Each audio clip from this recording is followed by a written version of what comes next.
നമ്മുടെ friend circle നമ്മളെ influence ചെയ്യുന്ന ആരാണെന്ന് നമ്മൾ മസ്റ്റായിട്ട് മാറ്റണം. Especially young kids. ഇപ്പൊ ഞാൻ കാണുന്നതിനകത്ത് ഇപ്പൊ നല്ലതോ പന്നലോ ആണെന്നുള്ളത് നമ്മൾ തിരിച്ചറിഞ്ഞ് കൂടെ നിർത്തിയില്ലെങ്കിൽ നമ്മുടെ ഹോൾ ലൈഫ് അല്ലെ കരിയർ, ഒരു ചെറിയ മിസ്റ്റേക്ക് കൊണ്ട് ചിലപ്പോൾ നമ്മുടെ ഹോൾ കരിയർ.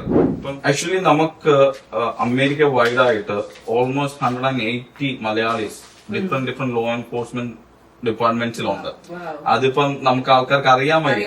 ഇപ്പം ഈ പറയുന്ന പോലെ ഫിലഡൽഫിയയിൽ ഞാനാണ് ആദ്യത്തെ സാധ്യത. പക്ഷെ ന്യൂയോർക്കില് ക്യാപ്റ്റൻസ് ഉണ്ട്, ഇൻസ്പെക്ടേഴ്സ് ഉണ്ട്, അതുപോലെ ഇലിനോയ്സിൽ നമുക്ക് കമ്മീഷണർ ഉണ്ട്. കറക്റ്റ്. അപ്പൊ നമുക്ക് മനോജ് അത് തന്നെ. അപ്പൊ നമുക്ക് ന്യൂയോർക്കിൽ ഇൻസ്പെക്ടർ വരെയാണ് ഹയസ്റ്റ് റാങ്ക് ഉള്ളത്. നമുക്ക് ഇലിനോയ്സിൽ ഒരു മലയാളി കമ്മീഷണർ ഉണ്ട്. അങ്ങനെ അപ്പം ഇതെല്ലാം കൂടെ കണക്ട് ചെയ്തുകൊണ്ടുള്ള നമുക്കൊരു ഓർഗനൈസേഷൻ തന്നെ ഞങ്ങൾ ക്രിയേറ്റ് ചെയ്തായിരുന്നു. 2020 രജിസ്റ്റർ ചെയ്ത് AMLU എന്ന് പറയാം, American Malayali law enforcement united. ഡ്രീമുണ്ട്. അടുത്ത ഒരു കപ്പിൾ ഓഫ് മന്ത്സിൽ ഞങ്ങൾക്ക് പുതിയൊരു ന്യൂസ് വരാം. തീർച്ചയായും വരും. അപ്പൊ കഴിഞ്ഞ ദിവസം അതിന്റെ ലിസ്റ്റ് വന്നപ്പം ഞാൻ ടോപ്പ് 10-നകത്തുണ്ട്.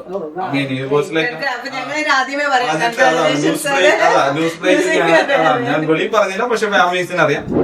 ഈ പോലീസ് ജോലി എങ്ങനെ നമ്മുടെ കമ്മ്യൂണിറ്റിക്ക് ഹെൽപ്പ് ആകും എന്നുള്ളൊരു ചോദ്യമാണ് ഞാൻ എന്നും ചോദിക്കുന്നത്. ഇപ്പൊ ഞാൻ സാർജന്റ് ആണെന്ന് പറഞ്ഞിട്ട് ഒരു പ്രയോജനമില്ല. ഒരുപാട് വിളമ്പരും കറമ്പരും സാർജന്റ് ഉണ്ട്.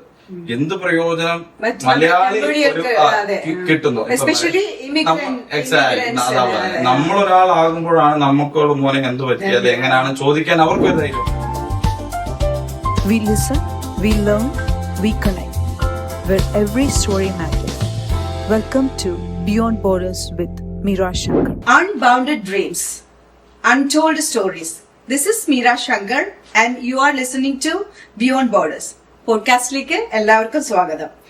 അതിരുകൾ ഭേദിച്ച് പ്രതിസന്ധികളോട് പോരാടി ലോകത്തിന്റെ വിവിധ കോണുകളിൽ തനതായ വ്യക്തിമുദ്ര പതിപ്പിച്ച മനുഷ്യരുടെ ജീവിത കഥകളാണ് നമ്മൾ ഈ പോഡ്കാസ്റ്റിലൂടെ പങ്കുവെക്കുന്നത്.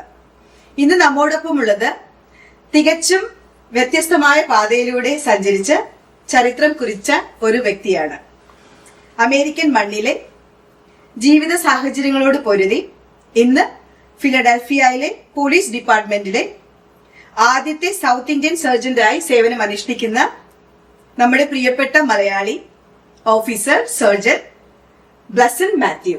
Welcome to the show Blessan. Thank you for having me. First എനിക്ക് ബ്ലസനോട് ചോദിക്കാനുള്ളത്, ഈ ഫിലഡൽഫിയ ഡിപ്പാർട്ട്മെന്റില് ഒരു ഉന്നത പോലീസ് ഉദ്യോഗസ്ഥൻ എന്നതിനപ്പുറം സ്വന്തം നാട്, സ്വന്തം വേര്, സ്വന്തം മണ്ണ് എന്നൊക്കെ പറയുമ്പോഴത്തേനും അതെപ്പോഴും നമ്മൾക്ക് ഈ ഒരു ഇമിഗ്രന്റ് എന്ന് പറയുമ്പോൾ എപ്പോഴും നമുക്ക് ഉള്ളതാണല്ലോ. അത് തീർച്ചയായിട്ടും എനിക്കറിയാം. ബ്ലസൻ കൊല്ലംകാരനാണെന്ന് എനിക്കറിയാം. ഞാൻ എവിടെയോ കണ്ടു വായിച്ചതാണ്.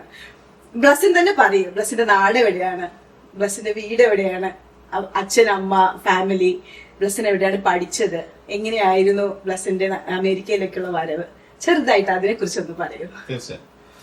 ഞാൻ ആക്ച്വലി പറയുന്ന പോലെ 18ാമത്തെ വയസ്സിലാണ് അമേരിക്കയിലേക്ക് മൈഗ്രേറ്റ് ചെയ്തു വരുന്നത്. 18 വയസ്സ് വരെ ഞാൻ കൊല്ലത്ത് പത്തനാപുരമാണ് സ്ഥലം. ഇന്നും ഈ പറയുന്ന പോലെ എനിക്ക് ഏറ്റവും പ്രൗഡ് മൊമെന്റ് എന്ന് പറയുന്ന ഒരു മലയാളി എന്നറിയപ്പെടാനാണ്. ഇപ്പൊ സാധനം എന്നറിയുന്നതിൽ കൂടുതലായി ഞാൻ ഇൻസ്റ്റാഗ്രാമിലാണെങ്കിലും എന്റെ പേര് പോലും പലർക്കും അറിയില്ല. അറിയപ്പെടുന്നത് മലയാളി ഓഫീസർ എന്നാണ്. പലർക്കും ഇപ്പൊ എന്റെ പേര് എന്താണ്, എന്റെ ഒഫീഷ്യൽ നെയിം ബ്ലസൻ മാത്യു എന്ന് പറയുന്ന പോലെ. സോ അതാർക്കും അറിയില്ല. അപ്പം ഞാൻ 18ാമത്തെ വയസ്സിൽ അമേരിക്കയിലേക്ക് വരുമ്പോ പേരൻസ് വിത്ത് 2 സിസ്റ്റേഴ്സ്, അങ്ങനെ ഞങ്ങള് 5 പേരാണ് അമേരിക്കയിലേക്ക് വരുന്നത്. 2008 ഞങ്ങള് എത്തുന്നത്. ഇപ്പൊ ഓൾമോസ്റ്റ് ഇപ്പം 18 years കഴിയുന്നു. വരുന്ന സമയത്ത് എനിക്ക് 18 വയസ്സ്. വെരി യങ് ഏജിൽ വരുന്ന സമയത്ത് ഇങ്ങനെയൊക്കെ ഇപ്പൊ ഈ ഒരു പൊസിഷനിലോ ഈ ഒരു രീതികളിലോ എത്തിപ്പെടുമെന്നൊന്നും വിചാരിച്ചല്ല വരുന്നത്. വന്ന് ഞാനിപ്പോ ഓൾമോസ്റ്റ് പോലീസിൽ കയറുന്നതിന് മുമ്പ് ഓൾമോസ്റ്റ് 6-7 ജോലികൾ ചെയ്ത് അറ്റ് ദ സെയിം ടൈമില് കോളേജിലേക്ക് പോയി പഠിച്ച്. പക്ഷെ ഇതിനെവിടേക്കോ ഇടയ്ക്ക് വെച്ചാണ് ഇങ്ങനെ ഒരു സ്വപ്നം, ഒരു ഡ്രീം, പോലീസ് ആകണം എന്നുള്ള ഒരു ആഗ്രഹം വരുന്നത്. അപ്പൊ പിന്നെ അതിനു വേണ്ടിയുള്ള ശ്രമം തുടങ്ങി. പിന്നെ അപ്പം ആ സമയത്ത് ഞാൻ കോളേജ് ഡിഗ്രി വേണം, മിനിമം അസോസിയേറ്റ് ഡിഗ്രി എങ്കിലും വേണമായിരുന്നു. അപ്പൊ അതിനുവേണ്ടി ഞാൻ പിന്നെ ജോലിയോടൊപ്പം തന്നെ കോളേജിൽ പോകാൻ തുടങ്ങി. ഞാൻ നാട്ടിൽ +2 തീർന്ന് BCom ഫസ്റ്റ് ഇയർ കയറുന്ന സമയത്താണ് അമേരിക്കയിലേക്ക് വരുന്നത്. അപ്പൊ അത് പിന്നെ ഡ്രോപ്പ് ചെയ്തിട്ട് വന്നു. പിന്നെ ഇവിടെ ഞാൻ കണ്ടിന്യൂ ചെയ്തിട്ട് ആണ് ഞാൻ പോലീസിലേക്ക് കയറുന്നത്. കയറി കഴിഞ്ഞിട്ട് പിന്നെ ഈ പറയുന്ന പോലെ സ്റ്റെപ്പ് ബൈ ആയിട്ട് ഞാൻ ആദ്യം കോപ്പറിലായിരുന്നു. അത് കഴിഞ്ഞിട്ട് പിന്നെ സാധനം ടെസ്റ്റ് എടുത്തു. അങ്ങനെയാണ് ഇപ്പം ഇവിടെ വരെ എത്തിയിരിക്കുന്നത്. ഇപ്പൊ കറന്റ് ഓഫീസർ സർജന്റ് ആണോ? നമുക്കിപ്പം റാങ്ക്സ് ഇപ്പൊ ആദ്യം ഓഫീസറായിട്ട് നമ്മൾ തുടങ്ങും. നമുക്ക് അവിടുന്ന് റാങ്ക് എടുത്തിട്ട് കോപ്പറലാകാം. അതാണ് നെക്സ്റ്റ് സൂപ്പർവൈസറി ലെവല്. അവിടുന്ന് നമുക്ക് അടുത്ത ഇതെടുത്ത് അല്ലെങ്കിൽ നമുക്ക് കോപ്പറൽ സ്കിപ്പ് ചെയ്ത് സാർജന്റ് പരീക്ഷ എടുക്കാം. അപ്പൊ ഞാൻ ആക്ച്വലി ആദ്യം കോപ്പറലായി, അത് കഴിഞ്ഞിട്ട് ഞാൻ സാർജന്റ് ആയി. ഇപ്പൊ സാർജന്റ് ആണ് ഞാൻ. അപ്പൊ എനിക്ക് ഓഫീസേഴ്സിനെയും കോപ്പറേഴ്സിനെയും സൂപ്പർവൈസ് ചെയ്യുന്ന പോസ്റ്റിലേക്കാണ് ഞാൻ ഇപ്പൊ പ്ലസിനുള്ള ഈ പൊസിഷൻ നമ്മുടെ നാട്ടിലുള്ള ഒരു പോലീസ് സ്റ്റേഷനിലുള്ള ഒരു ഓഫീസറിന്റെ ഏത് പൊസിഷനുമായിട്ടാണ് നമുക്ക് ഇത് ചെയ്യാൻ പറ്റും? എന്റെ അടുത്ത് കൂടുതൽ ആൾക്കാർ ചോദിക്കുന്ന ഒരു ചോദ്യമാണ്, ഏറ്റവും കൺഫ്യൂസിംഗ് ചോദ്യമാണ് എനിക്ക്. എന്താ വെച്ചാൽ നാട്ടിലെ ഒരു പോലീസ് സിസ്റ്റമായിട്ട് എനിക്ക് വലിയ കമ്മ്യൂണിക്കേഷൻ ഇല്ലാത്തതുകൊണ്ട്. പക്ഷെ ഇത് 4ാമത്തെ റാങ്കിങ് ആണ്. നമുക്കിപ്പം നമ്മുടെ ഫിലഡൽഫിയയിൽ ഓൾമോസ്റ്റ് 11 റാങ്ക്സ് ഉണ്ട്. അപ്പൊ അതിനകത്ത് ഇത് 4ാമത്തെ റാങ്ക്സ് ആണ്. നാട്ടിലെ 4th റാങ്ക് ഏതാണെന്നുള്ളത് നോക്കിയാൽ ഓഫീസർ, ഡിറ്റക്റ്റീവ്സ്, കോപ്പറേഴ്സ്, സർജന്റ്. അപ്പൊ ഇനി അടുത്തൊരു പൊസിഷനിലേക്ക് പോകണമെങ്കിൽ വീണ്ടും എക്സാം എഴുതണോ അതോ സ്ട്രൈറ്റ് പ്രൊമോഷൻ കിട്ടുമോ? ഇല്ല, ഇവിടെ ഫുള്ള് നമുക്ക് എല്ലാ റാങ്ക്സിനേക്കും നമുക്ക് റിട്ടൺ ടെസ്റ്റ് എടുക്കണം, പിന്നെ ഓറൽ എക്സാമും എടുക്കണം.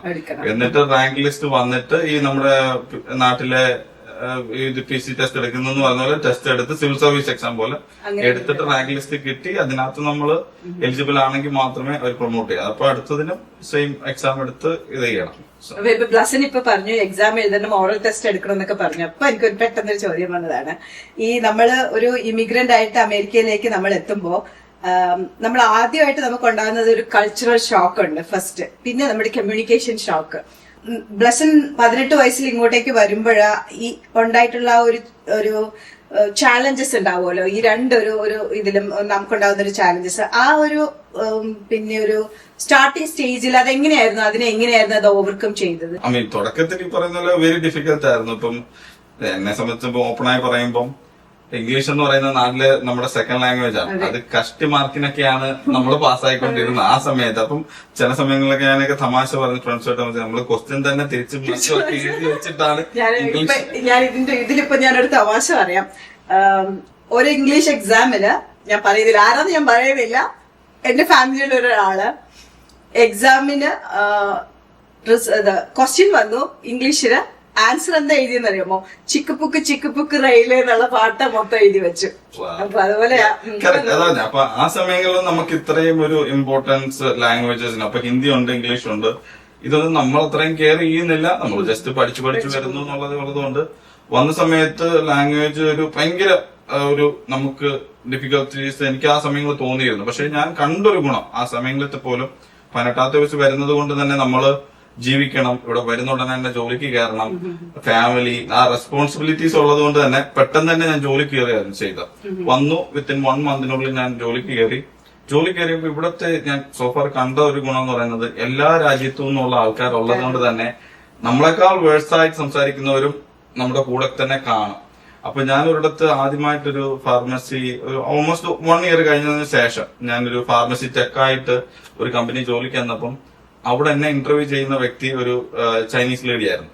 അപ്പൊ അവരെന്നോട് ചോദിച്ചു, നീ എത്ര നാളായി അമേരിക്ക വന്നിട്ട്? ഞാൻ പറഞ്ഞു ലെസ് ദാൻ 1.5 ഇയർ ആ ഒരു ടൈം ഫ്രെയിം ആയിട്ടുള്ളൂ. അപ്പൊ അവരെന്നോക്കി നല്ലവണ്ണം ഇംഗ്ലീഷ് അവരെ വെച്ച് നോക്കുമ്പോൾ ഞാൻ ബെറ്ററായി 1.5 ഇയർ കൊണ്ട് സംസാരിക്കുന്നുണ്ടല്ലോ എന്നുള്ളൊരു കൺസെപ്റ്റ് അവർക്കുണ്ട്. അപ്പം അത് കുറച്ചുകൂടെ നമ്മൾ മോട്ടിവേഷൻ. ഓക്കെ, അപ്പൊ എല്ലാവരുടെ ഇവിടെ എല്ലാ രാജ്യക്കാരും ഉള്ളത് കൊണ്ട് നമുക്കതൊരു ഇത് കിട്ടി, എങ്ങനെ ഒരു ബൂസ്റ്റ് കിട്ടി. ഓക്കെ, നമ്മുടെ ഉള്ള ലാംഗ്വേജ് വെച്ച് നമ്മൾ പിക്കപ്പ് ചെയ്യുകയാണ്. പിന്നെ പഠിച്ചു. പിന്നെ ഈ പറയുന്ന പോലെ നമ്മള് കോളേജ്, ജോലി ഇതൊക്കെ വന്നു കഴിയുമ്പോൾ ഓട്ടോമാറ്റിക്കലി ഇയേഴ്സ് കൊണ്ടാണ്.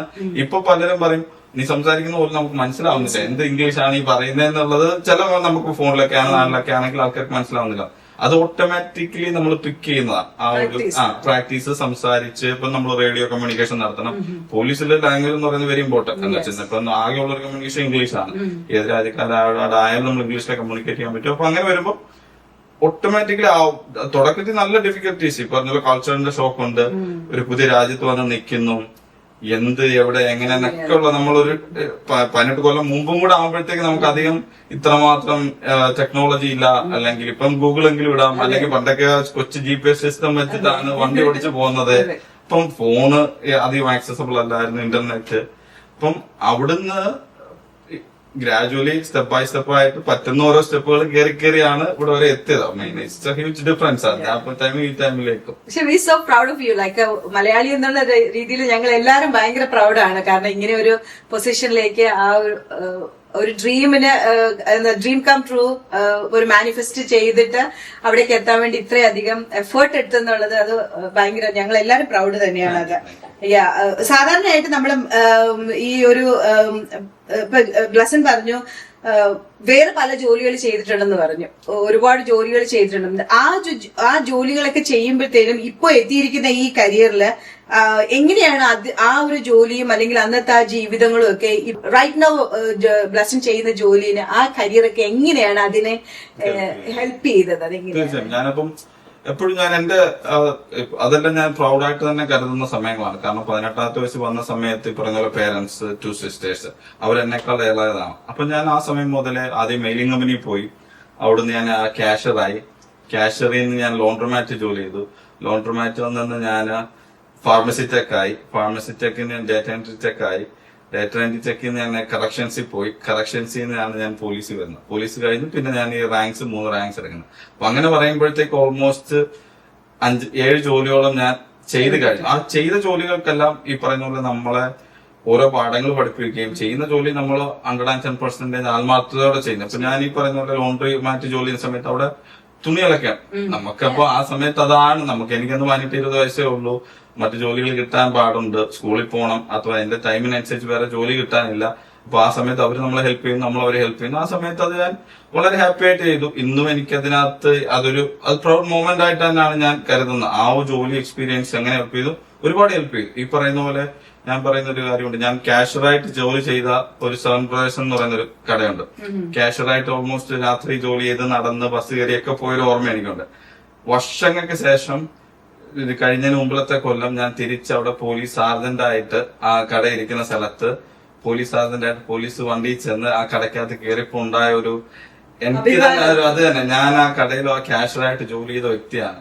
പക്ഷെ ഇന്ന് ഞാൻ അവിടെ പോലീസ് സൂപ്പർവൈസർ ആയിട്ട് പോലീസ് വണ്ടിയിൽ ചെന്ന് ഞാൻ അതിനകം മൊത്തം കറങ്ങി നടന്നു കണ്ടു. എന്റെ തന്നെ ഒരു സാറ്റിസ്ഫാക്ഷൻ, നമ്മള് എവിടുന്ന് വന്നു എവിടെ എത്തി എന്ന് നമുക്ക്. അപ്പം നാളെ ഈ പറയുന്ന പോലെ ഞാൻ പറയുന്നത് നമ്മൾ ചെയ്യുന്ന ജോലിയിൽ നമ്മൾ വളരെ ഹാപ്പി ആകുക, പ്രൗഡായിട്ട് ചെയ്യുന്ന കറക്റ്റ്. അപ്പൊ നമുക്ക് വർഷങ്ങൾ കഴിയുമ്പോൾ നമ്മൾ തിരിച്ചു വരുമ്പോൾ നമുക്ക് ഭയങ്കര നമ്മൾ എവിടെ നിന്ന് വന്ന് എവിടെ എത്തി നമുക്ക് തന്നെ ഇത് ചെയ്യാൻ പറ്റുന്ന ഭയങ്കര സന്തോഷം തോന്നും. നമുക്ക് സ്വയം അഭിമാനിക്കാനുള്ള ഒരു നിമിഷം ഉണ്ടാകും. തീർച്ചയായും ഈ പ്രവാസികളായിട്ട് വരുന്ന മലയാളികൾ, പ്രത്യേകിച്ച് മലയാളികൾ, അതായത് ഈ ഇമിഗ്രന്റ് ആയിട്ട് വരുന്നവർ ഏത് രാജ്യത്ത് പോയാലും തിരഞ്ഞെടുക്കുന്ന ജോലികൾ എന്ന് പറയുന്നത് ഒന്നിൽ IT, നഴ്സിംഗ്, അക്കൗണ്ടിങ്, ഇങ്ങനെയുള്ള ഫൈനാൻസ്, ഇതുപോലെയുള്ള ഈ 3 മേഖലകളാണ്. ഇതിൽ നിന്ന് വ്യത്യസ്തമായിട്ടാണ് ബ്ലസൻ തിരഞ്ഞെടുത്തിരിക്കുന്നത്. ഇപ്പൊ ആദ്യമായിട്ട് നമ്മൾ പറയാനായിട്ട് ആദ്യമായിട്ട് ഒരു സൗത്ത് ഇന്ത്യൻ എന്നുള്ള ഒരു ഇതുപോലും കിട്ടിയിരിക്കുന്നതാണ് ഈ ഒരു ലോ എൻഫോഴ്സ്മെന്റിലേക്കുള്ള ഒരു ജോലി എന്ന് പറയുന്നത്. അതും വേറെ കുറെ പേര് ഇതിലേക്ക് വരാനായിട്ടുള്ള ഒരു ആകർഷിക്കാനായിട്ടുള്ള ഒരു കാരണം കൂടെ ആയിട്ടുണ്ട് ബ്ലസൻ. ആ ഒരു സമയത്ത് ഒരു 18 വർഷങ്ങൾക്ക് മുമ്പ് ബ്ലസൻ ഇവിടെ എത്തി ഇപ്പൊ ഇത്രയധികം ജോലികൾ ചെയ്തു. അതൊക്കെ മേ ബി കറക്ഷനിൽ ജോലി ചെയ്തപ്പോഴായിരിക്കാം ചിലപ്പോ ഇതിലേക്കുള്ള ഒരു ചൂണ്ടുവലക ആയതെന്ന് ഞാൻ വിചാരിക്കുന്നു. എനിക്കറിയില്ല, ആയിരിക്കാം. അപ്പോ എന്തുകൊണ്ടാണ് ആ ഒരു മേഖലകളിലും എല്ലാ മലയാളി ഇമിഗ്രൻസും നോക്കുമ്പോൾ മേ ബി ശമ്പളം കൂടുതലുള്ള മേഖലകളാണ് അതൊക്കെ, നമുക്കൊരു ഫിനാൻഷ്യലി സൗണ്ട് സെറ്റിൽ ആകാൻ പറ്റുന്നതാണ്. പക്ഷെ അവിടെ നിന്നെല്ലാം മാറിയിട്ട് ഈ ലോ എൻഫോഴ്സ്മെന്റിലേക്ക് വരണമെന്ന് തീരുമാനം എടുത്തത് എന്തുകൊണ്ടാണ്? എപ്പോഴാണ് അതൊരു ട്രിഗർ, ഒരു സ്പാർക്ക് വന്നത് എപ്പോഴാണ്? Very good question. ഞാൻ പലരും പല ഇന്റർവ്യൂസിലും ചോദിക്കുന്ന ഒരു ചോദ്യം തന്നെയാണ്. അപ്പം ഞാനും അത് എനിക്ക് തന്നെ എപ്പോഴാണ് ഇതിങ്ങനെ ഒരു സ്പാർക്ക് തോന്നിയത്. അപ്പൊ ഈ പറയുന്ന പോലെ ജോലി ചെയ്ത് ആക്ച്വലി ഞാൻ കറക്ഷനിൽ കയറുന്നത് പോലീസിൽ കയറാൻ വേണ്ടിയാണ്. അപ്പൊ അതിനു മുമ്പ് എനിക്ക് മനസ്സിലായി ദിസ് ഈസ് മൈ കോൾ, ഇതാണ് എനിക്ക് ഇഷ്ടം എന്നുള്ളത് എനിക്ക് മനസ്സിലായി. എങ്ങനെ എന്താന്ന് ചോദിച്ചാൽ എനിക്ക് 3-4 ഇൻസിഡൻസ് വന്ന നാൾ മുതൽ 3-4 ഇൻസിഡൻസ് ഈ പോലീസുമായിട്ടുണ്ടാകുകയും എല്ലാം വളരെ ഒരു പോസിറ്റീവായിട്ടുള്ള ഒരു ഇമ്പാക്ട് ആ ഇന്ററാക്ഷൻസ് എനിക്ക് ഉണ്ടാക്കി. ഇവിടത്തെ പോലീസ്, ആ കാറ്, വണ്ടി, ചേസ്, ആ ഒരു പവർ, അതാണ് ആ ഒരു യങ് ഏജിൽ എന്നെ അട്രാക്ട് ചെയ്തത്. അപ്പം ഞാൻ എനിക്ക് തോന്നുന്നത് മേ ബി 2080 വന്നു. ആഫ്റ്റർ 5 years ആ ഒരു ടൈം ഫ്രെയിമിൽ നിൽക്കുമ്പോ എനിക്ക് പോലീസിൽ കയറണം എന്നുള്ള ആ ഒരു മേ ബി ദ പവർ, അല്ലെങ്കിൽ നമുക്ക് ഒരു പോലീസ് ആയാൽ എന്തുമാത്രം ഹെൽപ്പ് ചെയ്യാമെന്നുള്ളൊരു മെന്റാലിറ്റി ആയിരിക്കണം. അപ്പൊ ഈ പറയുന്ന പോലെ ആരും ഇല്ല എന്നുള്ളതുകൂടെ ഒരു നമ്മുടെ ഒരു ക്യൂരിയോസിറ്റി മോട്ടിവേഷനും കൂടെ ആയി. അപ്പൊ ആരുമില്ല, അപ്പൊ നമ്മളാണ്, നമുക്ക് ഇപ്പൊ ഒരു പോലീസ് എന്ന് പറയുമ്പോൾ കിട്ടും. ഒരുപാട് പേരുണ്ടെങ്കിൽ ലൈക്ക് അതിനൊരു വാല്യൂ കുറവാണ്. അപ്പം ഞാൻ ആക്ച്വലി സ്കൂളിൽ പോയി തുടങ്ങിയ സമയത്ത് ഞാൻ IT പ്രൊഫഷനാണ് പിക്ക് ചെയ്തത്. ഞാനും സോഫ്റ്റ്വെയർ എഞ്ചിനീയറിംഗിന് പോകാമെന്നൊക്കെ ഉള്ളൊരു താല്പര്യത്തിലാണ് ആദ്യം ഞാൻ ഫാർമസി ടെക്കിന്റെ കോഴ്സ് പഠിച്ചു. അപ്പം ആ ഒരു ഫീൽഡ് നോക്കാം, ബയോളജി എന്തെങ്കിലും നോക്കണം എന്ന് ആദ്യം വിചാരിച്ചു. അത് കഴിഞ്ഞപ്പോൾ വിചാരിച്ചു ഓക്കെ IT പ്രൊഫഷൻ നോക്കാം. ആ ഒരു ബിറ്റ്വീൻ ടൈമിലാണ് എനിക്ക് പോലീസ് അല്ലെങ്കിൽ ആ ജോലിയോടൊരു ഇൻട്രസ്റ്റ് തോന്നുന്നത്. അപ്പം അങ്ങനെ നിന്നപ്പോഴാണ് ഒരു മിസ്അണ്ടർസ്റ്റാൻഡിങ്ങിലാണ് ഞാൻ കറക്ഷനിൽ പോകുന്നത്. കാരണം അന്ന് ആരോ പറഞ്ഞു കറക്ഷൻസിൽ ഈ പറയുന്ന പോലെ അക്കാഡമി ഉണ്ട്, അവിടെ പോയി ട്രെയിൻ ചെയ്താലും കുറച്ച് കോളേജ് ക്രെഡിറ്റ്സ് അവർ തരും. സോ അന്ന് 60 കോളേജ് ക്രെഡിറ്റ്സ് വേണം പോലീസിൽ ജോയിൻ ചെയ്യാൻ. അപ്പം ആരോ പറഞ്ഞു 30 കോളേജ് ക്രെഡിറ്റ്സ് കറക്ഷനിൽ ജോയിൻ ചെയ്താൽ അവിടെ ആകെ 6 മാസത്തെ ട്രെയിനിങ് ഉള്ളൂ. ഈ 6 മാസം കൊണ്ട് 30 കോളേജ് ക്രെഡിറ്റ് കിട്ടുക എന്ന് പറയുന്നത് ഹ്യൂജ് തിങ്. അപ്പൊ ആരോ പറഞ്ഞു ഞാൻ വിചാരിച്ചു എന്നാ പിന്നെ രണ്ടും കൽപ്പിച്ച് ഞാൻ കറക്ഷനിൽ ജോയിൻ ചെയ്യാം. കറക്ഷനിൽ ജോയിൻ ചെയ്യുക, ഡിഗ്രി ആ ക്രെഡിറ്റ്സ് വാങ്ങിക്കുക, ഇത് 1 ഇയർ പോലീസിലേക്ക് അപ്ലൈ ചെയ്യാം, ബാക്കി 30 എടുത്താൽ മതിയല്ലോ. അങ്ങനെ ഞാൻ ജോയിൻ ചെയ്യുന്നത്. ജോയിൻ ചെയ്ത് ട്രെയിനിങ് എല്ലാം കഴിഞ്ഞു. ഇത് കയറി ചെന്ന് കഴിഞ്ഞിട്ട് ഈ ക്രെഡിറ്റ്സ് വാങ്ങിച്ചിട്ട് കോളേജിൽ കൊടുക്കാൻ ചോദിച്ചപ്പോ അവര് 6 ക്രെഡിറ്റേ തരുമെന്ന് പറഞ്ഞു. സോ 60 30 അല്ല, ആകെ 6 ക്രെഡിറ്റേ കിട്ടത്തുള്ളൂ. 2 ക്ലാസ്സിന്റെ ക്രെഡിറ്റേ കിട്ടും. So then I have to go back to the school for like next 2 years. അപ്പോൾ ഞാൻ അവിടെ സ്റ്റക്കായ സമയത്തും അത് ഒരു വെരി ഗുഡ് എക്സ്പീരിയൻസ് ആയിരുന്നു. ഉള്ള കറക്ഷൻസ് ഓൾമോസ്റ്റ് ഇപ്പം പോലീസ് പിടിച്ചുകൊണ്ട് വരുന്ന കള്ളന്മാരെ മെയിൻറ്റെയിൻ ചെയ്യുന്നു. അപ്പം ഇവരുമായിട്ടുള്ള ഇന്ററാക്ഷൻസും കാര്യങ്ങളും അതൊക്കെ ഒരുപാട് എക്സ്പീരിയൻസ് കറക്ഷൻസിന് കിട്ടി. That was A good experience. അത് കഴിഞ്ഞ് enough college credit as soon as enough college credit ആയ ഉടനെ തന്നെ ഞാൻ പോലീസിലേക്ക് ട്രാൻസ്ഫർ ചെയ്യാണ്. അപ്പം എനിക്ക് തോന്നുന്നത് ഈ ബിറ്റ്വീൻ ഫാർമസി ടെക് ജോലിയുടെയും ഈ കറക്ഷൻസിന്റെ ഇടയിൽ എനിക്ക് ഈ പറയുന്ന പോലെ പോലീസ് ആവണം. അതുമല്ല എന്നെ സംബന്ധിച്ചിടത്തോളം ഇത് ഒരു ഭയങ്കര ഇൻട്രസ്റ്റിംഗ് ജോബായിട്ട് തോന്നി. കാരണം ഒരു ദിവസം പോലും it's not gonna be same അല്ലെ. ബാക്കി എല്ലാ പ്രൊഫഷനിലും സെയിം ആൾക്കാർ അല്ലെങ്കിൽ same patients, same computer, same everything same. പക്ഷെ പോലീസിനെ സംബന്ധിച്ചിടത്തോളം ഡിഫറെന്റ് ആൾക്കാർ, different cases, different everything is different. ഇപ്പൊ നമ്മൾ കാറിൽ വന്നിരുന്നു കഴിഞ്ഞാൽ എല്ലാ ദിവസവും മീറ്റ് ചെയ്യുന്ന ആൾക്കാർ ഡിഫറെന്റ് ആണ്. ആ ഒരു റഷ് ലൈക്ക് അഡ്രിനൽ റഷ് ആയിരിക്കാം ആ ഒരു സമയത്ത് എന്നെ അത്ര അട്രാക്ട് ചെയ്തത്. അപ്പൊ ഇപ്പോ ബ്ലസ്സിൻ പറഞ്ഞത് ഈ കറക്ഷൻ ഇങ്ങോട്ടേക്ക് വരുന്നത് ഈ ഇതൊക്കെ പറഞ്ഞില്ലേ, ഈ അട്രാക്ട് ചെയ്തത് അവരുടെ ഒരു പവർ ഇതൊക്കെ കണ്ടിട്ടാണെന്നുള്ളത്. നമ്മൾ സാധാരണ കാണുന്നത് ഈ സിനിമയിലൊക്കെ കാണുന്ന ഒരു പോലീസിന്റെ ഒരു വരവ്, പ്രത്യേകിച്ച് നമ്മളുടെ ഇവിടെയുള്ള അമേരിക്കൻ പോലീസിന്റെ ഒരു ഇതൊക്കെയാണ് നമ്മൾ സിനിമയിലൊക്കെ കണ്ടിട്ടുള്ള ഒരു ഇതൊക്കെയാണ് നമുക്ക് അറിയാവുന്നത്. അത് തന്നെയാണോ യാഥാർത്ഥ്യവും? അങ്ങനെ അതല്ല യാഥാർത്ഥ്യം. ബിക്കോസ് അത് കുറെ കൂടെ ഹൈപ്പ് ആക്കിക്കൊണ്ടുള്ളതും, പക്ഷെ എന്നാൽ ചില സമയങ്ങളിൽ അതിനേക്കാൾ ഭീകരമായ സിറ്റുവേഷൻസ് ആയിരിക്കും നമ്മൾ നേരിട്ട് ഫേസ് ചെയ്യേണ്ട വരുന്നത്. എന്ന് പറഞ്ഞാൽ പല സമയങ്ങളിൽ നമ്മൾ ഈ കൂടുതൽ മൂവി കാണുന്നത് കാർ ചേസ്, എക്സ്പ്ലോഷൻ അല്ലെങ്കിൽ വെടിവെപ്പ്, അതൊക്കെ വേറൊരു ലെവലിലായിരിക്കും നമ്മൾ കാണുന്നത്. പക്ഷെ നമ്മൾ റിയൽ ലൈഫിലേക്ക് വരുമ്പോൾ നമ്മൾ അതിലും ഭീകരമെന്ന് പറഞ്ഞാൽ നമ്മൾ ചിലപ്പം ചെല്ലുന്ന സീനിൽ ഓടി ഓരോരുത്തര് മരിച്ചു കിടക്കുന്നതായിരിക്കും നമ്മൾ റിയൽ ആയിട്ട് അത് എക്സ്പീരിയൻസ് ചെയ്യുന്നത്. അപ്പം മൂവി കാണുന്ന സീനാണോ എന്ന് ചോദിച്ചാൽ ഒരിക്കലും അല്ല. പക്ഷെ റിയൽ ലൈഫിൽ അതിനേക്കാൾ തീവ്രമായിരിക്കാം. ചില ദിവസങ്ങളിൽ ചിലപ്പം വളരെ പീസ്ഫുൾ ആയിട്ടുള്ള കാം കോയറ്റ് അല്ലെങ്കിൽ കുറച്ച് നല്ല മൊമെന്റ്സ് ആയിരിക്കും, നമുക്ക് ആരെങ്കിലും ഹെൽപ്പ് ചെയ്യാൻ പറ്റുന്ന മൊമെന്റ്സ് ആയിരിക്കാം. പക്ഷെ ചില ദിവസങ്ങളിൽ മൂവികളിൽ പോലും കാണാത്ത സിറ്റുവേഷൻസ് ആയിരിക്കും. കൊച്ചു കുഞ്ഞുങ്ങളുടെ അവസ്ഥകളും നമുക്ക് ഒരിക്കലും കണ്ടാൽ നമ്മൾ താങ്ങാൻ പറ്റാത്ത രീതിയിലുള്ള സിറ്റുവേഷൻസ് നമ്മൾ ചിലപ്പോൾ ഫേസ് ചെയ്യേണ്ടി വരും. അപ്പം ഈ ആൾക്കാർ നമുക്ക് മൂവി ആ ഒരു റഷ് നല്ല പ്ലെയിൻ ചേസ് വെടിവെപ്പൊക്കെ രസം തോന്നിയാലും ഇറ്റ്സ് ഡിഫറെന്റ്. ഇപ്പൊ ഈ 2017 ആ സമയത്താണ് തോന്നുന്നല്ലേ ഈ പോലീസ് അക്കാദമിയിൽ ചേർന്നത്? അത് 2017 ഞാൻ ചേരുന്നത്. അപ്പൊ ഈ ആ സമയത്ത് ഈ പിന്നെ പ്രാക്ടീസ് ഈ പരിശീലന കാലം ആ സമയത്തൊക്കെ ഈ മലയാളി എന്നുള്ള നിലയിൽ എന്തെങ്കിലും ഒരു പ്രത്യേകമായിട്ടുള്ള ഒരു ചാലഞ്ചോ വെല്ലുവിളികളോ അങ്ങനെ എന്തെങ്കിലും നേരിടേണ്ടതായിട്ട് വന്നിട്ടുണ്ടോ അവിടെ? അല്ലെങ്കിൽ അവിടുത്തെ ഒരു ട്രെയിനിങ് പീരീഡിൽ അങ്ങനത്തെ എന്തെങ്കിലും? അതിനിടയ്ക്ക് ഞാൻ ഒരു കാര്യം പറയും. ഇടയ്ക്ക് നമ്മൾ മെൻഷൻ ചെയ്ത പോലെ ആക്ച്വലി നമുക്ക് അമേരിക്ക വൈഡ് ആയിട്ട് almost 180 Malayalis different law enforcement ഡിപ്പാർട്ട്മെന്റ്സിലുണ്ട്. അതിപ്പം നമുക്ക് ആൾക്കാർക്ക് അറിയാൻ വയ്യ. അപ്പം ഈ പറയുന്ന പോലെ ഫിലഡൽഫിയയിൽ ഞാനാണ് ആദ്യത്തെ സാർജന്റ്. പക്ഷെ ന്യൂയോർക്കില് ക്യാപ്റ്റൻസ് ഉണ്ട്, ഇൻസ്പെക്ടേഴ്സ് ഉണ്ട്, അതുപോലെ ഇല്ലിനോയ്സിൽ നമുക്ക് കമ്മീഷണർ ഉണ്ട്, ഹ്യൂസ്റ്റണിലുണ്ട്. കറക്റ്റ്. അപ്പൊ നമുക്ക് മനോജ് അത് തന്നെ. അപ്പൊ നമുക്ക് ന്യൂയോർക്കിൽ ഇൻസ്പെക്ടർ വരെയാണ് ഹയസ്റ്റ് റാങ്ക് ഉള്ളത്. നമുക്ക് ഇല്ലിനോയ്സിൽ ഒരു മലയാളി കമ്മീഷണർ ഉണ്ട്. അങ്ങനെ അപ്പം ഇതെല്ലാം കൂടെ കണക്ട് ചെയ്തുകൊണ്ടുള്ള നമുക്കൊരു ഓർഗനൈസേഷൻ തന്നെ ഞങ്ങൾ ക്രിയേറ്റ് ചെയ്തായിരുന്നു. 2020 രജിസ്റ്റർ ചെയ്ത് AMLU എന്ന് പറയും, American Malayali law enforcement United. Main purpose എന്ന് പറയുന്നത് ഇതുപോലുള്ള നമ്മളിപ്പം എല്ലാവർക്കും തോന്നുന്നു ഞാൻ ഒരാളെ ഉള്ളൂ, എന്ത് ആരും ഇല്ല, ഹെൽപ്പ് ചെയ്യാനില്ലല്ലോ. ഇപ്പൊ ഞാൻ ജോയിൻ ചെയ്യുന്ന സമയത്ത് എനിക്ക് ആകെ അറിയാവുന്ന ഒരു വ്യക്തി എന്റെ ഒരു കൂട്ടുകാരനായിരുന്നു. അവനും ഞാനും ഒരുമിച്ചാണ് കറക്ഷനിൽ കയറുന്നത്. അവൻ എന്നിട്ട് കോളേജ് ക്രെഡിറ്റ് ഉള്ളത് കൊണ്ട് അവൻ ഫോഴ്സ് ചെയ്ത് അവൻ ആദ്യം പോയി. അപ്പൊ അവൻ പോലീസിലുണ്ട്. അപ്പൊ ഞാനും അടുത്ത പോലീസിലേക്ക് ചെല്ലാൻ ചെന്നപ്പോ അവനെ മാത്രമേ എനിക്കറിയൂ.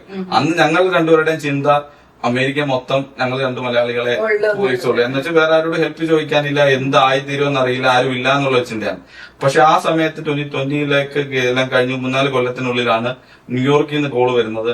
ഹേയ്, ഞങ്ങൾ ഇവിടെ ഒരു 5-6 പേരുണ്ട്, നിങ്ങൾ എത്ര പേരുണ്ട് എന്നൊക്കെ ചോദിച്ചുകൊണ്ട്. അപ്പൊ അങ്ങനെ കണക്ട് ചെയ്ത് ഇന്ന് നമുക്ക് 180 മെമ്പേഴ്സ് ഉള്ള, അപ്പൊ FBI സീക്രട്ട് സർവീസ് ഇതിലെല്ലാം മെമ്പേഴ്സ് നമുക്കുണ്ട്. അപ്പം അത് ഭയങ്കര ഒരു ഹെൽപ്പാണ്. നമുക്കിപ്പോ ഈ പറയുന്ന ഒരു പുതിയ വരുന്ന ഒരു വ്യക്തിക്ക്, പണ്ടിപ്പം നമ്മളെക്കാളൊക്കെ എന്നെക്കാളൊക്കെ മുൻപ് ഞാനൊക്കെ ജനിച്ച് മേബി 1-2 വയസ്സുള്ള സമയത്തും പല ഡിപ്പാർട്ട്മെന്റുകളിലുള്ള ആൾക്കാരുണ്ട് ഇവിടെ. അപ്പം അവർക്കൊക്കെ ആരും ഒന്നുമില്ല, പറഞ്ഞു കൊടുക്കാനും ചെയ്യാനൊന്നും ഇല്ലാതിരുന്ന സ്ഥാനത്തൊന്നും ഇപ്പൊ നമുക്ക് വരുന്ന പുതിയ റിക്രൂട്ട്സ് വരുന്ന മെന്റർ ചെയ്യാൻ ഒരുപാട് പേരാണ്. ഇപ്പൊ തന്നെ ഞാൻ തന്നെ ഒരുപാട് പേരെ ട്രെയിൻ ചെയ്യിക്കുകയും കയറാനൊക്കെ അഡ്വൈസ് ചെയ്യാം. അപ്പം ഞാൻ കയറിയ സമയത്ത് ഇറ്റ് വാസ് വെരി ഡിഫിക്കൽട്ട്. നമുക്ക് ആരും ഇല്ല എന്ന് പറഞ്ഞാൽ ഈ പറയുന്ന പോലെ നമ്മളൊരു മലയാളിയാണോ ഉള്ളത്, നമുക്ക് ആരോട് ചോദിക്കാനോ പറയാനൊന്നും അറിയില്ല. പിന്നെ നമ്മള് രണ്ടും കൽപ്പിച്ച് ധൈര്യം വെച്ച് നമുക്കിതൊരു ഇഷ്ടമാണെന്ന് തോന്നിയതുകൊണ്ട് നമ്മൾ മുന്നോട്ട് പോകുന്നു എന്നുള്ളതാണ്. പക്ഷെ ഇന്നിപ്പം ഒരുപാട് പേര് വിളിക്കുകയും ചോദിക്കുകയും ആപ്ലിക്കേഷൻ ഇടുന്ന സമയം മുതൽ ഗ്രാജുവേറ്റ് ചെയ്ത് കഴിഞ്ഞ് നമുക്ക് ഹെൽപ്പ് കൊടുക്കാൻ മെന്റർ ചെയ്യാൻ പറ്റുന്നുണ്ട്.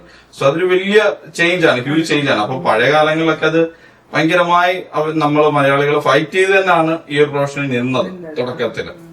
അപ്പൊ ഇതിന്റെ ഒരു പ്രോസസ്സ് എന്ന് പറയുന്നത് നമ്മൾ വെളിയിൽ കോളേജിൽ നമ്മൾ ഡിഗ്രി എടുക്കുക, അസോസിയേറ്റ് ആണ്, അറ്റ്ലീസ്റ്റ് അസോസിയേറ്റ് എടുക്കുക, അത് കഴിഞ്ഞിട്ട് പോലീസ് അക്കാഡമിയിലേക്ക് ആപ്ലിക്കേഷൻ കൊടുത്ത് പോയി എടുക്കുക എന്നുള്ളത്. ഇതിനൊരു ഏജ് ലിമിറ്റ് ഉണ്ടോ? നമുക്ക് ഡിപ്പെൻസ് ഓൺ ഡിപ്പാർട്ട്മെന്റ്. ഇപ്പം അതെപ്പോഴും വരുന്ന ചോദ്യമാണ്. ഇപ്പൊ നമുക്ക് ഡിപ്പെൻസ്. ഇപ്പൊ ഫിലഡൽഫിയക്ക് ഏജ് ലിമിറ്റ് ഇല്ല. ഞാൻ കയറിയ ക്ലാസ്സിൽ ഓൾമോസ്റ്റ് എനിക്ക് 58 ആയിട്ടുള്ള ഒരു ആള് വരെ ഉണ്ടായിരുന്നു ആ സമയത്ത്. അത് 60 to 65 നമുക്ക് ഏജ് ലിമിറ്റ് ഇല്ല. നമുക്ക് ഏജ് ലിമിറ്റ് പറഞ്ഞ ആരെയും റെഫ്യൂസ് ചെയ്യാൻ ഫിലഡൽഫിയയെ പറ്റില്ല. എന്നാൽ ചില സ്റ്റേറ്റുകളിലും ചില ഡിപ്പാർട്ട്മെന്റുകളിലും 35 ഉണ്ട്, 38 ഉണ്ട്, 40 ഉള്ളതുകൊണ്ട് ഏജ് ലിമിറ്റ് ഉണ്ട്. പിന്നെ ഈ പറയുന്ന പോലെ ഡിഗ്രീസ്, അത് ചിലയിടത്ത് ഡിഗ്രീസ് ഇല്ല. ഇപ്പൊ എനിക്ക് തോന്നുന്നു ഫിലഡൽഫിയക്കും ഡിഗ്രീസ് അവർ കുറച്ചിരിക്കുകയാണ്. അപ്പൊ പക്ഷെ നേരത്തെ ഇത് വേണമായിരുന്നു. അപ്പൊ ചിലയിടത്ത് ചിലപ്പോൾ ബാച്ചിലർ വേണമെന്ന് പറയും, ചിലയിടത്ത് അസോസിയേറ്റ് മതി എന്ന് പറയും, ചിലയിടത്ത് ഒന്നും വേണ്ടെന്ന് പറയും. It depends. എന്ന് വെച്ചാൽ എല്ലാ ഡിപ്പാർട്ട്മെന്റുകൾക്കും ഡിഫറെന്റ് ക്രൈറ്റീരിയസ് ഉണ്ട്, അവരുടേതായ ഓൺ ക്രൈറ്റീരിയസ് ഉണ്ട്. ഡിപ്പെൻസ് എത്ര പേരെ വേണം, എത്ര പേരെ അവർ ഹയർ ചെയ്യുന്നുള്ളത്. ഇപ്പം ഫിലഡൽഫിയ ന്യൂയോർക്ക് എന്നൊക്കെ പറയുന്ന ഹ്യൂജ് സിറ്റിയാണ്. അപ്പൊ അവർക്ക് ഒരുപാട് പേരെ ഇങ്ങനെ ഹാൻഡിനേഴ്സ് ഉള്ളതുകൊണ്ട് അവര് അതിന്റെ ക്രൈറ്റീരിയ ചിലപ്പോൾ കുറയ്ക്കുകയും ചെയ്യും, ചിലപ്പോൾ അവര് അത് കൂട്ടുകയും ചെയ്യും. അപ്പം ഏജ് ലിമിറ്റ് നമുക്ക് ഫിലഡൽഫിയക്കില്ല. പിന്നെ മിനിമം അസോസിയേറ്റ് ഡിഗ്രി വേണമെന്നുള്ളതായിരുന്നു ഇതുവരെയുള്ള ഇതുണ്ടായിരുന്നു. അതിപ്പോ അവർ കുറച്ചിട്ടുണ്ട്. അപ്പം അറ്റ്ലീസ്റ്റ് ഹൈസ്കൂൾ മതി എന്നുള്ള ഒരു ഇതുണ്ട്. പിന്നെ ഈ പറയുന്ന പോലെ നമ്മുടെ ഫിസിക്കൽ, അപ്പൊ നമുക്ക് തുടക്കം മുതൽ ഇപ്പൊ അതിന്റെ ഒരു പ്രോസസ് പറയുമ്പോൾ നമ്മൾ ആപ്ലിക്കേഷൻ നമ്മളിപ്പം ഡിഗ്രി എടുത്തു, അതിന്റെ മെയിൻ ഇപ്പൊ എനിക്ക് ഏറ്റവും കൂടുതൽ വരുന്ന ചോദ്യം ഇൻസ്റ്റഗ്രാമിലായാലും അല്ലാതായാലും വരുന്ന ചോദ്യം എങ്ങനെ നമുക്ക് പോലീസ് ആകാം. അപ്പൊ ഞാൻ എപ്പോഴും പറയുന്ന ചോദ്യം ഇതെന്ന് പറയുന്നത് കൂടുതൽ ചോദ്യം അമേരിക്കയ്ക്ക് വെളിയിൽ നിന്നായിരിക്കും. ആദ്യം വേണ്ടത് സിറ്റിസൺ ആവുക എന്നുള്ളതാണ്. സിറ്റിസൺഷിപ്പ് മസ്റ്റാണ്. കാരണം നമ്മൾ ഈ രാജ്യത്തിന് വേണ്ടി ഇവിടുത്തെ പോലീസായി വർക്ക് ചെയ്യുമ്പോൾ ഇവിടുത്തെ സിറ്റിസൺ ആവണം എന്നുള്ളത് മസ്റ്റാണ്. അപ്പം ആ ഒരു ഇതുകൊണ്ട് തന്നെയാണ് ആർക്കും വെളിയിൽ ഇരുന്നുകൊണ്ട് അപ്ലൈ ചെയ്യാനോ അല്ലെങ്കിൽ വേറൊരു കൺട്രി ഇരുന്നുകൊണ്ട് ഇതിനു വേണ്ടി എന്തെങ്കിലും ട്രെയിൻ ചെയ്തിട്ട് ഇവിടെ വന്നിട്ട് ജോയിൻ ചെയ്യാനൊന്നും പറ്റില്ല. നമുക്ക് ആപ്ലിക്കേഷൻ ഇടാൻ പോലും പറ്റില്ല. ഇവിടെ ഉള്ള ഒരു വ്യക്തി ഇപ്പൊ ഗ്രീൻ കാർഡ് ആണെങ്കിലും പറ്റില്ല. നമുക്കത് സിറ്റിസൺഷിപ്പ് വേണമെന്നുള്ളത് കൊണ്ട് വെയിറ്റ് ചെയ്തിട്ട് സിറ്റിസൺ ആയതിനു ശേഷം അപ്ലൈ ചെയ്യുക എന്നുള്ളതാണ്. അപ്പൊ അത് കഴിഞ്ഞ് കഴിയുമ്പോൾ ബാക്കിയുള്ള ക്രൈറ്റീരിയ പിന്നെ ഫിസിക്കൽ ടെസ്റ്റ് കാര്യങ്ങളൊക്കെ നമുക്ക് ട്രെയിൻ ചെയ്യാനും പാസ്സാവാനുള്ളതേ ഉള്ളൂ. വേറൊരു സ്റ്റേറ്റിലുള്ള ആൾക്ക് ആ സ്റ്റേറ്റിൽ ഇപ്പൊ ഒരു സ്റ്റേറ്റിൽ തന്നെ ആപ്ലിക്കേഷൻ കൊടുക്കണോ, അല്ലെങ്കിൽ അത് വേറൊരു സ്റ്റേറ്റിലേക്ക് ആപ്ലിക്കേഷൻ കൊടുക്കുക, അങ്ങനെ സ്റ്റേറ്റ് മാറാനും പറ്റും. മാറാനും പറ്റും. അതുപോലെ തന്നെ ഇപ്പൊ പോലീസായിട്ട് ഇപ്പൊ ഞാൻ ഫിലഡൽഫിയയിലെ പോലീസാണ്. നമുക്കിപ്പം എനിക്ക് ഡാളസിലേക്ക് മാറാം. അപ്പൊ നമുക്ക് ലാറ്ററൽ എക്സ്ചേഞ്ച് എന്ന് പറയും. ഓക്കെ. നമുക്ക് അവിടേക്ക് അപ്ലൈ ചെയ്യാൻ എനിക്ക് 8 കൊല്ലത്തെ എക്സ്പീരിയൻസ് ഉണ്ട് ഇവിടെ. അപ്പൊ അവർ അതിനനുസരിച്ചുള്ള ശമ്പളവും അതിനനുസരിച്ചുള്ള എക്സ്പീരിയൻസ് അനുസരിച്ച് അപ്പം എനിക്ക് സാധാരണ ഒരാൾ പോലീസ് ആകുമ്പോൾ 8 ആഴ്ചത്തെ ട്രെയിനിങ് ആണെങ്കിൽ ചിലപ്പോൾ എനിക്ക് 4 ആഴ്ച ചെയ്താൽ മതി. കാരണം യു ഹാവ് പ്രയർ എക്സ്പീരിയൻസ് എന്നുള്ളത് കൺസേൺ വെച്ചിട്ട്. പക്ഷെ എന്നാലും നമ്മൾ അവരുടെ ബോർഡ് എക്സാമും ഡോക്ടേഴ്സിന്റെ ലൈസൻസ് ട്രാൻസ്ഫർ എടുക്കുന്നത് അതുപോലെ തന്നെ നമുക്ക് ഇത് ചെയ്യാം. എന്നിട്ട് ഇവിടുത്തെ സ്റ്റേറ്റിന്റെ ഡിഫറെന്റ് ലോ ആയത് കാരണം അവിടെ നമ്മൾ ടെസ്റ്റ് എടുക്കണം, പാസ് ആവണം എന്നുള്ള ഇതേ. പിന്നെ ഒരു ചോദ്യം നമ്മൾ സാധാരണ കേൾക്കുന്ന ഒരു ചോദ്യമാണ്, ഈ ഗവൺമെന്റ് ജോബുകൾക്കൊക്കെ സാലറി കുറവാണ്, അതുകൊണ്ട് ആൾക്കാർക്ക് ഇതിലേക്ക് വരാനായിട്ട് താല്പര്യം കുറവാണെന്നുള്ളത്. കാരണം മറ്റുള്ള നമ്മളുടെ ഡിപ്പാർട്ട്മെന്റ് മറ്റുള്ള ജോബുകളെ അപേക്ഷിച്ച് അത് സത്യമാണോ? ആക്ച്വലി പോലീസിനെ സംബന്ധിച്ചിടത്തോളം ഇപ്പൊ കറക്ഷൻസിനെ സംബന്ധിച്ചിടത്തോളം ശമ്പളം കുറവാണോ എന്ന് ചോദിച്ചാൽ ഐ ഡോണ്ട് തിങ്ക് സോ. കാരണം ഇപ്പോഴത്തെ റീസെന്റ് അവരുടെ പേ റൈസ് എല്ലാം കഴിഞ്ഞ് കഴിയുമ്പോൾ ക്ലോസ് ടു $100,000 ഒരു പോലീസുകാരൻ ആഫ്റ്റർ 1 or 2 ഇയറിനുള്ളിൽ മേക്ക് ചെയ്യുന്നുണ്ട്. $100,000 പെർ ഇയർ. സോ ഇപ്പൊ ക്യാഷർ ആയിട്ടോ അല്ലെങ്കിൽ വേറെ ഏതെങ്കിലും ഒരു അസോസിയേറ്റ് ഡിഗ്രി വെച്ചിട്ട് നമുക്ക് 65 to 70 വരുമ്പോൾ 100 ഉണ്ട്. പിന്നെ ഈ പറയുന്ന പോലെ ഹൈ സിറ്റിയുടെ ബെനിഫിറ്റ്സ് ആണ്. പിന്നെ ഈ പറയുന്ന പോലെ പെൻഷൻ ഉണ്ട്. അതപ്പം അങ്ങനെ നോക്കുമ്പോ ഇത് വെരി ഗുഡ് ജോബാണ്. പിന്നെ ആൾക്കാർ ഇതിനകത്ത് ഇത് വരാത്ത എന്തുകൊണ്ടാണെന്ന് ചോദിച്ചാൽ ഒരു പേടി, ഒരു പേടി നമ്മുടെ ലൈഫ്.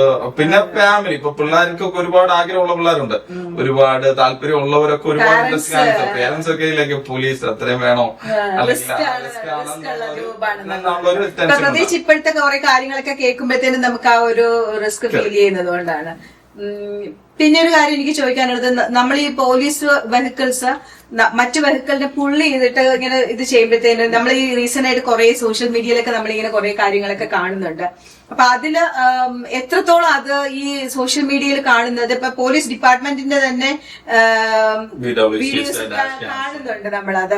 അപ്പൊ അതൊക്കെ നമ്മൾ ചിലതൊക്കെ ആണെങ്കിൽ അവർ പുള്ളി ചെയ്താലും ചിലതൊക്കെ വിടാറുണ്ട്, ഫസ്റ്റ് മോർണിംഗ് തന്ന് അങ്ങനെയൊക്കെ വിടാറുണ്ട്. അങ്ങനെയുള്ള സിറ്റുവേഷൻസ് ഒക്കെ വരുമ്പോഴത്തേനും എങ്ങനെയാ അത് വെരി ഗുഡ് ക്വസ്റ്റ്യൻ. എസ്പെഷ്യലി ഇപ്പൊ അമേരിക്ക, കാനഡ ഇപ്പൊ ഓൾമോസ്റ്റ് സെയിം ആണ്. ഇപ്പൊ നമ്മളിപ്പോ ഒരു പോലീസ് പുൾ ഓവർ ചെയ്യാം. പുൾ ഓവർ ചെയ്യുന്നതിന് പോലീസിന് അവന്റേതായ ഒരു കാരണമുണ്ട്. ഇവിടെ ഇപ്പൊ ആർക്കും ഞാൻ പോലീസ് ആണ് എന്ന് പറഞ്ഞുകൊണ്ട് വഴി പോകുന്നവരെ ആരെയും പിടിച്ചെടുത്താൻ പറ്റില്ല. എസ്പെഷ്യലി ഈ സാഹചര്യങ്ങളിൽ വണ്ടിയെ ഡാഷ് ക്യാം ഉണ്ട്, പോലീസിന്റെ ഡാഷ് ക്യാം ഉണ്ട്. സോ അപ്പൊ അത് നമ്മൾ ഓട്ടോമാറ്റിക്കലി നമുക്ക് വേറെ സൂപ്പർവൈസേഴ്സ് വാച്ച് ചെയ്യും, ഓഡിറ്റ് ചെയ്യും. അപ്പൊ ഒരു പോലീസുകാരനും ഞാൻ ഇന്ന കാർ ഇഷ്ടപ്പെട്ടു, ഇന്ന ആളെ കണ്ടു, അതുകൊണ്ട് ഞാൻ പിടിച്ചു നിർത്തുകയാണെന്ന് പറയാൻ പറ്റില്ല. അപ്പം അവർക്ക് അവരുടേതായ റീസൺ കാണും. അപ്പൊ നമ്മളെ പുൾ ഓവർ ചെയ്യുകയാണെന്നുണ്ടെങ്കിൽ ഞാൻ എപ്പോഴും പറയുന്നൊരു കാണാം, ബി കാം. അവര് നമ്മുടെ അടുത്ത് വരും, നമ്മളെ ഗ്രീറ്റ് ചെയ്യും. Hi ma'am, hello sir, I am officer such such, I need a licence, registration, insurance. ചിലപ്പോ ഈ ലാംഗ്വേജിന് ചിലപ്പോൾ വ്യത്യാസം കാണും. ചിലപ്പം അവർ വളരെ പൊളൈറ്റ് ആയിരിക്കില്ല, ലൈസൻസ്, രജിസ്ട്രേഷൻ, ഇൻഷുറൻസ് എന്ന് മാത്രം ചിലപ്പോൾ ചില പറയുന്ന ഓഫീസേഴ്സിനാണ്. നീ എന്ത് പറഞ്ഞെന്ന് പറഞ്ഞാലും പറഞ്ഞില്ലെന്ന് പറഞ്ഞാലും നമ്മള് കാം ആൻഡ് കൂൾ. എസ്പെഷ്യലി നമ്മുടെ ആൾക്കാർക്ക് അറിയാലോ, നമ്മള് വലിയ ക്രിമിനൽസും ക്രൈം ഒന്നും ചെയ്യുന്നവരല്ല. നമ്മൾ പാനിക് ആവേണ്ട ആവശ്യങ്ങളൊന്നുമില്ല. അവര് വരുന്നു, അതാ പറഞ്ഞത്, നമ്മൾ അവിടെ ഇരുന്ന് പെട്ടെന്ന് പാനിക് ആകുകയും അല്ലെങ്കിൽ പെട്ടെന്ന് കാരണം എന്ന് പറഞ്ഞാൽ ഇപ്പൊ പോലീസുകാരൻ ഒരാളെ പുൾ ഓവർ ചെയ്യുന്ന അവന്റെ മനസ്സിലെ പേടി എന്ന് പറയുന്നത് ഇതിനകത്തിരിക്കുന്നത് കൊലയാളിയാണോ ക്രിമിനൽ ആണോ എന്ന് അവനറിയില്ല. അവൻ ഒരു പേടിയിലാണ് അവൻ മുന്നോട്ട് വരുന്നത്. അപ്പൊ നമ്മുടെ ഈ പാനിക്കും പേടിയൂടെ കാണുമ്പോൾ നമ്മൾ എന്തോ കുറ്റം ചെയ്തിട്ടിരിക്കുന്നതെന്ന് അവന് തോന്നും. മനസ്സിലായി? അതിന് പകരം നമ്മള് കാംകോ ഹായ് സർ, നമുക്ക് എന്താ വേണ്ടതെന്ന് വെച്ചാൽ അവൻ ചോദിക്കുന്ന സാധനങ്ങൾ എടുത്തു കൊടുക്കാം. പിന്നെ ഞാൻ എപ്പോഴും പറയുന്ന ഒരു കാര്യം, ഞാൻ ക്ലാസ്സുകൾ എടുക്കുന്ന സമയത്ത് പറയുന്ന ഒരു കാര്യമുണ്ട്, നമ്മൾ പോലീസ് വരുന്നതിന് മുമ്പ് വണ്ടിക്കകത്ത് പാനിക്കായിട്ട് പേപ്പർ എടുക്കാനും ലൈസൻസ് എടുക്കാനും കിടന്ന് പാനിക് ചെയ്യാതിരിക്കുക. കാരണം പുറകെ ഇരുന്ന് ഇങ്ങനെ നോക്കുന്ന ഉടനെ അവന് കാണാൻ പറ്റുന്ന ഒറ്റ കാര്യമുള്ളൂ, അത് ഗണ്ണാണോ പേപ്പറാണോ എന്ന് പോലീസിന് അറിയില്ല. കാരണം അവൻ ഇത് 100 പേരിൽ ഒരാൾ മാത്രമാണ്. മനസ്സിലായി? ഇന്ന് 100 കാർ സ്റ്റോപ്പ് ആണ്, അതിനകത്ത് 20 പേരും വലിയ വലിയ ക്രിമിനൽസ് ആയിരിക്കാം, അതിനകത്ത് നമ്മൾ വേറെ ഇന്നസെന്റ് ആയിരിക്കാം. പക്ഷെ സെയിം മൂവ്മെന്റ് കാണുമ്പോൾ നമ്മൾ ഓട്ടോമാറ്റിക്കലി നമ്മുടെ ട്രെയിനിങ് കിക്കിങ് ചെയ്യും. നമ്മളെ ട്രെയിൻ ചെയ്തിരിക്കുന്നത് ഓരോരുത്തരുടെ മൂവ്മെന്റ് വാച്ച് ചെയ്യുക, ഏതൊക്കെയാണ് അവന് ഹൈഡ് ചെയ്യുകയാണ്, അല്ലെ ഡ്രഗ്സ് വെക്കുകയാണ്, അല്ലെ ഡ്രഗ്സ് എടുക്കുകയാണെന്നുള്ള ഒരു കൺസെപ്റ്റിലാണ് പോലീസ് വരുന്നത്. അപ്പൊ നമ്മള് കാമായിരിക്കും. അവര് പറയാം, അപ്പൊ അവരോട് ചോദിക്കുമ്പോൾ നമ്മൾ പറയാ, സർ എന്റെ ലൈസൻസ് പേഴ്സ് ഇരിക്കാം, ഞാൻ എടുത്തുതരാം, അല്ല എന്റെ ഇത് ഗ്ലവ് ബോക്സ് ഇരിക്കാം, ഓക്കെ. അപ്പൊ പറയും ഓക്കെ, അവൻ വെട്ടം അടിച്ചു തരും, അല്ലെ അവൻ നോക്കും, സമാധാനത്തിൽ നമ്മൾ എടുക്കുക, അവർ ചോദിക്കുന്നത് മാത്രം കൊടുക്കുക. പിന്നെ ഈ പറയുന്നത് നമ്മൾ അവരോട് ആർഗ്യൂ ചെയ്തിട്ട് കാര്യമില്ല. ഇപ്പൊ അവൻ പറയാണ് നീ റെഡ് ചാടി, ഓ ഞാൻ ചാടിയില്ല. അല്ല നമ്മള് കള്ളമല്ല, ഇവൻ നമ്മള് ശരിയാണെങ്കിൽ പോലും നമ്മൾ ആർഗ്യൂ ചെയ്യാൻ നിൽക്കുമ്പോ that's gonna be like A confrontation ആയിട്ട് അവൻ എന്തായാലും ടിക്കറ്റ് എഴുതി തരും. ഇപ്പൊ നമ്മള് കൂൾ ആൻഡ് കാം ആണെങ്കിൽ സോറി സാർ എന്ന് പറയും. അല്ലെങ്കിൽ നമ്മൾ ഇന്നസെന്റ് ആണ് നമുക്ക് ഉറപ്പാണെങ്കിൽ നമുക്ക് കോർട്ടിൽ പോകാം. നമ്മൾ അന്നേരം ആർഗ്യൂ ചെയ്തിട്ട് കാര്യമില്ല. ആർഗ്യൂ ചെയ്താലും ഇല്ലെങ്കിലും അവൻ ഓടി നിർത്തിയതാണ്, അവൻ എന്തായാലും ടിക്കറ്റ് തരും. നമ്മൾ പിന്നെ അത് വഷളാക്കിയിട്ട് കാര്യമില്ല. അപ്പൊ എന്റെ ഒരു എപ്പോഴും ഞാൻ പറയുന്ന ഒരു ഇതെന്ന് പറയുന്നത് ബി കൂൾ കാം. നമ്മൾ ഒന്നും അതിനകത്ത് കിടന്ന് ഇത് ചെയ്യാതെ അതൊക്കെ സമാധാനമായിട്ടിരിക്കുക. അവര് വരട്ടെ, അവർ ചോദിക്കുമ്പോൾ നമ്മൾ ആ പേപ്പർ എടുത്ത് കൊടുക്കുന്നു, അവർ കൊണ്ടുപോകുന്നു, ചിലപ്പോൾ ടിക്കറ്റ് തരും. ടിക്കറ്റ് കിട്ടിയെന്ന് പറഞ്ഞാലും പാനിക് ആവാതിരിക്കുക. അതിനും പിന്നെ അതിനകത്ത് ഓപ്ഷൻസ് ഉണ്ട്. നമുക്ക് അപ്പീൽ ചെയ്യാം, നമുക്ക് കോർട്ടിൽ പോകാം, മാറ്റി വെക്കാം. ഇതിനെല്ലാം ഓപ്ഷൻസ് ഉണ്ട്. അപ്പൊ നമ്മൾ പെട്ടെന്ന് അയ്യോ നമ്മുടെ ജീവിതം തീർന്നു എന്നുള്ള രീതി. പക്ഷെ ഇപ്പൊ എന്നെ ഈ പറയുന്നത് ഇപ്പൊ പോലീസ് സൂപ്പർവൈസർ ആണെന്ന് പറഞ്ഞപ്പോൾ ഒരു പോലീസ് വണ്ടി കാണുമ്പോൾ നമ്മളെല്ലാരും പാനിക്കാം. പെട്ടെന്ന് നമ്മളെ ഇപ്പൊ എന്നെയും പല ടൈമുകളിൽ പോലീസ് ഫോളോ ചെയ്യുന്ന സമയത്തും ഞാനും പെട്ടെന്ന് നമ്മളൊന്ന് നന്നാവും. പോലീസ് പിടിക്കുമ്പോഴത്തേനും അതെങ്ങനെയാ നിങ്ങളപ്പോ സെയിം തിങ്, സെയിം പ്രോസസ്. നമ്മൾക്കപ്പൊ അറിയാം എന്ത് ചെയ്യണം, എന്ത് ചെയ്തുകൂടെ. നമ്മൾ അനങ്ങാതോടിരിക്കുന്നു, അവര് വരുന്നു, അവര് പേര് ഞാൻ പറയും ഹൈ. അപ്പൊ നമ്മൾ ഐഡന്റിഫൈ ഞാനും പോലീസാണ്. കാരണം ഞാൻ ചിലപ്പോൾ ഗണ്ണ് കൊണ്ട് നടക്കുന്നുണ്ടായിരിക്കും ആ സമയത്ത്. അപ്പം ലൈക്ക് ഞാൻ ഇന്ന ആളാണ്. ഓക്കെ അപ്പൊ അവരെന്റെ ഐഡി വാങ്ങിക്കും. ഞാൻ പറഞ്ഞത് ഞാൻ സത്യം ആർക്കും പറയാലോ ഞാൻ സൂപ്പർവൈസർ ആണല്ലോ. പക്ഷെ അപ്പൊ അവരത് വെരിഫൈ ചെയ്യും. ഒക്കെ കാണാൻ തോന്നിയാൽ ഇപ്പം ടിക്കറ്റ് കിട്ടുന്നാലും ചിലർ ടിക്കറ്റ് തരുന്നിരിക്കും, ചിലർ തരത്തില്ല. ആ രീതിയിൽ ഉള്ള സെയിം ട്രീറ്റ്മെന്റ് ആണ്. ഇപ്പോ ഇതൊരു ഫണ്ണി ക്വസ്റ്റ്യൻ ആയിരിക്കാം. എന്തുകൊണ്ടാണ് ഈ അമേരിക്കൻ പോലീസുകാരെല്ലാരും സുന്ദരന്മാരും നല്ല ഫിറ്റഡ് ആയിട്ടുള്ള ആൾക്കാർ? അത് അങ്ങനെ ചൂസ് ചെയ്യുന്നതാണോ? ഒരിക്കലല്ല. അതിപ്പോ അത് കഴിഞ്ഞിട്ട് അവർ അതിനെ ഗ്രൂം ചെയ്തെടുക്കുന്നത്. അല്ലല്ല, അങ്ങനെ പറഞ്ഞു. നമ്മളിപ്പോ ചില വീഡിയോസ് ഒക്കെ കാണുമ്പോഴത്തേക്ക് ചില പോലീസുകാരാണോ എന്ന് പോലും സംശയത്തോടെ ആരെയും കണ്ടിട്ടില്ല. പക്ഷേ അല്ല, ഇപ്പൊ ഞാൻ പറയാം, മെയിൻലി നമ്മളിപ്പം ഹൈവേ പോലീസ് അവര് ഭയങ്കര ഹൈ സ്റ്റാൻഡേർഡ്. അവര് ഇപ്പം നമ്മൾ ബോർഡർ കടന്നു വരുമ്പോഴത്തേനും കാനഡയിലുള്ള ആൾക്കാർ പറയും നിങ്ങളുടെ പോലീസിനെ കണ്ടാൽ തന്നെ മനുഷ്യന് പേടിയാവും. അതുപോലെ കാണാൻ എന്താ സുന്ദരന്മാർ, അവർ നിൽക്കുന്ന കാണുമ്പോ തന്നെ നമുക്കൊരു ബഹുമാനം തോന്നും എന്നൊക്കെ പറയും. അതൊക്കെ അല്ല, ഫിലഡൽഫിയയിൽ ഇപ്പൊ നമുക്ക് കേറുമ്പോ നമുക്ക് ഓൾമോസ്റ്റ് 9 months ഫിസിക്കൽ ട്രെയിനിങ് ഉണ്ട്. നമുക്ക് എക്സാം ഉണ്ട്, ഫിസിക്കൽ എക്സാം ഉണ്ട്. അതുകൂടെ പാസ്സായെങ്കിൽ മാത്രമേ, അത് സ്റ്റേറ്റിന്റെ റിക്വയർമെന്റ് ആണ്. അപ്പൊ നമ്മൾ ഇത്ര മൈൽ ഓടണം, ഇത്ര പുഷപ്പ് ചെയ്യണം. അപ്പം ഓൾമോസ്റ്റ് എല്ലാവരും ഒരു ഫിസിക്കൽ ഷേപ്പിലായിരിക്കും. പക്ഷെ അവിടുന്ന് ഗ്രാജുവേറ്റ് ചെയ്ത് കഴിഞ്ഞാൽ ഇറ്റ്സ് ഓൺ യു. അല്ലാതെ മന്ത്ലിയോ ഇയർലിയോ ആൾക്കാർ വിചാരിക്കുന്ന പോലെ ഒരു ഫിസിക്കൽ ഇത് കണ്ടന്റ് ചെയ്യണമെന്ന് ഒരു നിർബന്ധമില്ല. പക്ഷെ പോലീസുകാരെന്നുള്ള രീതിയിൽ ഇപ്പൊ നോർമലി ഒരു നല്ല പോലീസുകാരെ എപ്പോഴും ട്രെയിൻഡ് ആയിരിക്കും. അവര് എപ്പോഴും ഓടേണ്ട വരും, ചാടേണ്ട വരും എന്നുള്ളൊരു മൈൻഡ് കപ്പാസിറ്റി വെക്കും. പിന്നെ പ്രായമായവര് കീപ്റ്റേറിലൊക്കെ അതിന്റെ ആവശ്യമില്ല, അവര് കാമാൻ കൂളായി ജോലി ചെയ്യുന്നു. പക്ഷെ ഇപ്പൊ ചെറുപ്പക്കാരെല്ലാം അവരുടെ ആവശ്യം കൊണ്ട് റിക്വയർമെന്റ് കൊണ്ട് അവര് മെയിൻറ്റെയിൻ ചെയ്തുകൊണ്ട്. അല്ലാതെ എനിക്ക് തോന്നുന്നില്ല ഒരു സ്റ്റേറ്റിലും ഒരു ഫിറ്റ് ആയിരിക്കണം, സുന്ദരനായിരിക്കണം. പിന്നെ ഓൾമോസ്റ്റ് എല്ലാവരും 75% ആയിട്ടുള്ള ചിരിച്ച് അതിനെ നമ്മൾ ഓട്ടോമാറ്റിക്കലി കോംപ്ലിമെന്റ് ആയിട്ട് അങ്ങനെ ഇരിക്കുകയാണ്. അല്ല, പക്ഷെ എനിക്ക് തോന്നുന്നത് കൂടുതലായി പിന്നെ നമ്മൾ ആ യൂണിഫോം ഒരു അപ്പിയറൻസ് കൊടുക്കുന്നുണ്ട്. അതാണ് ഇപ്പൊ ഞാൻ നോർമൽ ഡ്രസ്സിൽ കാണുന്നതിനേക്കാൾ ചിലപ്പം ആൾക്കാർക്ക് ആ ഒരു ഹാറ്റും ഇതെല്ലാം വരുമ്പോഴത്തേക്ക് കുറച്ചും കൂടെ സൗന്ദര്യം കൂടുതലാണ്. ഞാൻ ഐ വിഷ് നമ്മുടെ നാട്ടിലും ഒക്കെ പോലീസുകാരൊക്കെ ഇതുപോലെ ഫിറ്റ് ആൻഡ് ഒരു ലുക്കിലൊക്കെ വന്നു കഴിഞ്ഞാല് ഒരു ഇതുണ്ടാവും. പക്ഷെ നാട്ടിൽ എനിക്ക് ആ ബ്രൗൺ ബെൽറ്റും ഞാൻ എപ്പോഴും പറയും, നാട്ടിൽ ചെല്ലുന്ന സമയത്ത് uniform brown shoe. Even female ഓഫീസേഴ്സിന്റെ അവര് ഡ്രസ്സപ്പ് ചെയ്തൊക്കെ വരുന്ന കാണുമ്പോഴത്തേക്കും നമുക്ക് തന്നെ ഒരു ഞാനൊക്കെ വിചാരിക്കും പണ്ട് ആയിരുന്നാ മതിയായിരുന്നു. എനിവേ നമുക്ക് ഭയങ്കര സന്തോഷം. നമുക്കൊരു നമ്മളുടെ ഒരു ഫോർമാറ്റില് ഹൃദയ താളം എന്നും പറഞ്ഞൊരു സെഷൻ ഉണ്ട്. നമ്മുടെ ഹൃദയത്തിൽ നിന്ന് എടുത്തു പറയുന്ന ഒരു 1-2 ചോദ്യങ്ങളാണ്, പെട്ടെന്ന് പറയുന്ന ചോദ്യങ്ങളാണ്. യൂണിഫോം ധരിക്കുമ്പോൾ ആദ്യം വരുന്ന ചിന്ത എന്താണ്? പെട്ടെന്ന് വരുന്ന ചിന്ത എന്തായിരിക്കും? അല്ല, ഇപ്പൊ ഞാൻ സൂപ്പർവൈസർ ആയതുകൊണ്ട് ഇപ്പൊ നമ്മള് അങ്ങനെയില്ല. അപ്പൊ നമുക്കിപ്പൊ എന്റെ ഒരു ജോലി അനുസരിച്ച് ഇപ്പൊ എനിക്കറിയാം എന്താണ് ഞാൻ എക്സ്പെക്ട് ചെയ്യുന്നത്, അല്ലെങ്കിൽ എന്തായിരിക്കും. പക്ഷെ നേരത്തെ ഇതിനു മുമ്പ് ഞാൻ ഇരിക്കുന്ന ജോലിയുടെ തൊട്ട് മുമ്പ് ഈ ദൈവം എന്താണ് ഇന്നത്തെ അവസ്ഥ എന്നുള്ള ചിന്ത തന്നെയാണ്. കാരണം എനിക്ക് ഒരു ഓഫീസേഴ്സ് ഞാൻ അവരെ സൂപ്പർവൈസ് ചെയ്യണം. അപ്പം ഓഫീസേഴ്സ് ഇല്ലെങ്കിൽ അത് അതിനേക്കാൾ ബുദ്ധിമുട്ടാണ്. എന്നുവെച്ചാൽ സ്ട്രീറ്റ് റൺ ചെയ്യാൻ ആരുമില്ല. പിന്നെ ഞാനും വേറെ 2 പേരും കൂടെ കടന്നു വേണം ഹോൾ ഷിഫ്റ്റ് റൺ ചെയ്യിക്കാൻ. അപ്പം ആ ഒരു സമയത്ത് യൂണിഫോം ഇടുമ്പോ തന്നെ ദൈവം ഇന്നെന്താണ് ഇന്നത്തെ അവസ്ഥ എന്നുള്ളത്. പക്ഷെ ഇപ്പം കുറെ കൂടെ കാമൻ കൂൾ ആയതുകൊണ്ട് ജസ്റ്റ് പീസ്ഫുൾ ആണ്. ജസ്റ്റ് അങ്ങനെ ഒരു ചിന്ത വരുന്നില്ല. ഇപ്പൊ ഒരു ദിവസത്തെ ഡ്യൂട്ടി കംപ്ലീറ്റ് കഴിഞ്ഞിട്ട് വരുന്ന ഒരു എന്തായാലും എന്ത് ജോലിയാണെങ്കിലും ഒരു സ്ട്രെസ് ഉണ്ടാവുമല്ലോ. അങ്ങനെ സാധാരണ ഒരു ദിവസം അല്ലെങ്കിൽ ഒരു വീക്കിന്റെ ആ ഒരു സ്ട്രെസ് കഴിയുമ്പോഴത്തേനും ജോലി കഴിയുമ്പോഴത്തേനും ആ ഒരു സ്ട്രെസ് റിലീഫിന് വേണ്ടിയിട്ട് എന്താണ് ബ്ലസൻ ചെയ്യാറുള്ളത്? ഞാൻ ആക്ച്വലി ജിം എനിക്ക് ഇമ്പോർട്ടന്റ് ആണ്. അപ്പൊ ഓൾമോസ്റ്റ് എവരി ഡേ അതൊരു വലിയ കാര്യമാണ് കേട്ടോ, നമ്മുടെ പ്രേക്ഷകർക്ക് വെരി ഇമ്പോർട്ടന്റ് ആണ്. അത് തന്നെ ഒരുപാട് ഹെൽപ്പ് ചെയ്യുന്നുണ്ടെന്ന് തന്നെയാണ് എനിക്ക് തോന്നുന്നത്. എന്റെ സ്ട്രെസ്സിന് ഈ പറയുന്ന പോലെ പോലീസ് ജോലി ഒരു ഹൈ സ്ട്രെസ്ഫുൾ ജോബാണ്. പക്ഷെ ജിം എന്ന് പറയുന്നത് പണ്ട് മുതലേ ഞാൻ ചെയ്യുന്നത് കൊണ്ട് തന്നെ അത് ഒരുപാട് ഹെൽപ്പാണ്. പിന്നെ നമുക്കൊരു പീസ്ഫുൾ ആയ ഒരു ഫാമിലി, കിഡ്സ്, വീട്ടിൽ ചെന്ന് കഴിയുമ്പോൾ പിന്നെ നമ്മൾ ആ ഒരു കാര്യത്തിൽ ബിസിയാണ്. പിന്നെ വർക്ക് ഞാൻ എപ്പോഴും വർക്ക് കഴിഞ്ഞാൽ വർക്ക് അവിടെ ഇട്ടിട്ട് പോയി. പിന്നെ നമ്മള് സൂപ്പർവൈസർ ആണെന്നോ പോലീസ് ആണെന്നോ ഇങ്ങനെയുള്ള ചിന്തകളൊന്നുമില്ല. പിന്നെ ഒരു കോള് വരുന്നത് അല്ല അതറിഞ്ഞ വീട്ടില് പോലീസുകാരെ ഇപ്പൊ വൈഫാണെന്ന് പറഞ്ഞാൽ അങ്ങനെ പറയില്ല. പക്ഷെ she's A very good partner എന്നുള്ള രീതിയിൽ ഷീ നോസ്. അപ്പൊ ഞാൻ ഒരിക്കലും ജോലിയുടെ സ്ട്രെസ് വീട്ടിൽ കൊണ്ടുവന്നിട്ടില്ല. അതും അങ്ങനെ ചോദിക്കത്തുമില്ല. ചോദിച്ച് ഇപ്പം എന്താണ് ഞാൻ റിലീവ് ചെയ്യില്ല. ഇപ്പൊ ഏറ്റവും വേഴ്സ് ആണെങ്കിലും ജോലി കഴിഞ്ഞാൽ ജോലി കഴിഞ്ഞു, then it's a different person. ഫിലഡൽഫിയയിലെ ഏറ്റവും ഇഷ്ടപ്പെട്ട ഒരു പ്ലേസ് ഏതാണെന്ന് ചോദിച്ചു കഴിഞ്ഞാൽ ഇവിടെ ഏതാ പറയും? സിറ്റി ഹോള്, ലവ് പാർക്ക്, പിന്നെ ആർട്ട് മ്യൂസിയം. ഇത് മൂന്നും വേൾഡ് ഫേമസ് ആണ്. അതുകൊണ്ട് തന്നെ ഇപ്പം ഫിഫയുടെ വേൾഡ് കപ്പ് നടക്കുന്നതുകൊണ്ട് ഒരുപാട് കാര്യങ്ങൾ അവിടെ എക്സ്പ്ലോർ ചെയ്യാനും. സിറ്റി ഹോൾ എന്ന് പറയുന്നത് ഈ പറഞ്ഞ പോലെ എത്ര 200 years മുമ്പ് പണിത ബിൽഡിംഗ് ആണ്. നമ്മൾ അതിനകത്ത് കയറി കാണുമ്പോഴേ അതിന്റെ ഒരു കാണാൻ പറ്റത്തുള്ളൂ. ഈ പോലീസ് ഓഫീസർ അല്ലായിരുന്നുവെങ്കിൽ ബ്ലസൻ ആരാകുമായിരുന്നു? May be some software engineer അല്ലെങ്കിൽ സംതിങ് റിലേറ്റഡ് ടു കമ്പ്യൂട്ടർ സൈഡിലേക്ക് പോയത്. ബ്ലസനെ ഏറ്റവും കൂടുതൽ സ്വാധീനിച്ച ഒരു വ്യക്തി ആരാണ്? ഒരുപാട് പേര് ഓരോ സ്റ്റേജുകളിൽ, ഇപ്പൊ എന്റെ ഓരോ പ്രായത്തിനനുസരിച്ച് ഓരോ സ്റ്റേജുകളിൽ ചെറിയ ചെറിയ അല്ലെങ്കിൽ വലിയ വലിയ മാറ്റങ്ങളിലേക്ക് ഉണ്ട്.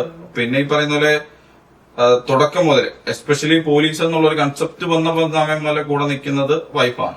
ഇൻഫ്ലുവൻസ് ചെയ്യാൻ മീൻസ് എന്റെ എല്ലാ കാര്യങ്ങളിലും ഫോക്കസ് ചെയ്യും, അല്ലെങ്കിൽ എന്റെ ആവശ്യങ്ങളും ആഗ്രഹങ്ങളും അറിഞ്ഞു. അപ്പൊ കല്യാണം തുടങ്ങുന്നതിന് മുമ്പ് തന്നെ ഞാൻ പറഞ്ഞു എനിക്ക് പോലീസ് ആവണം.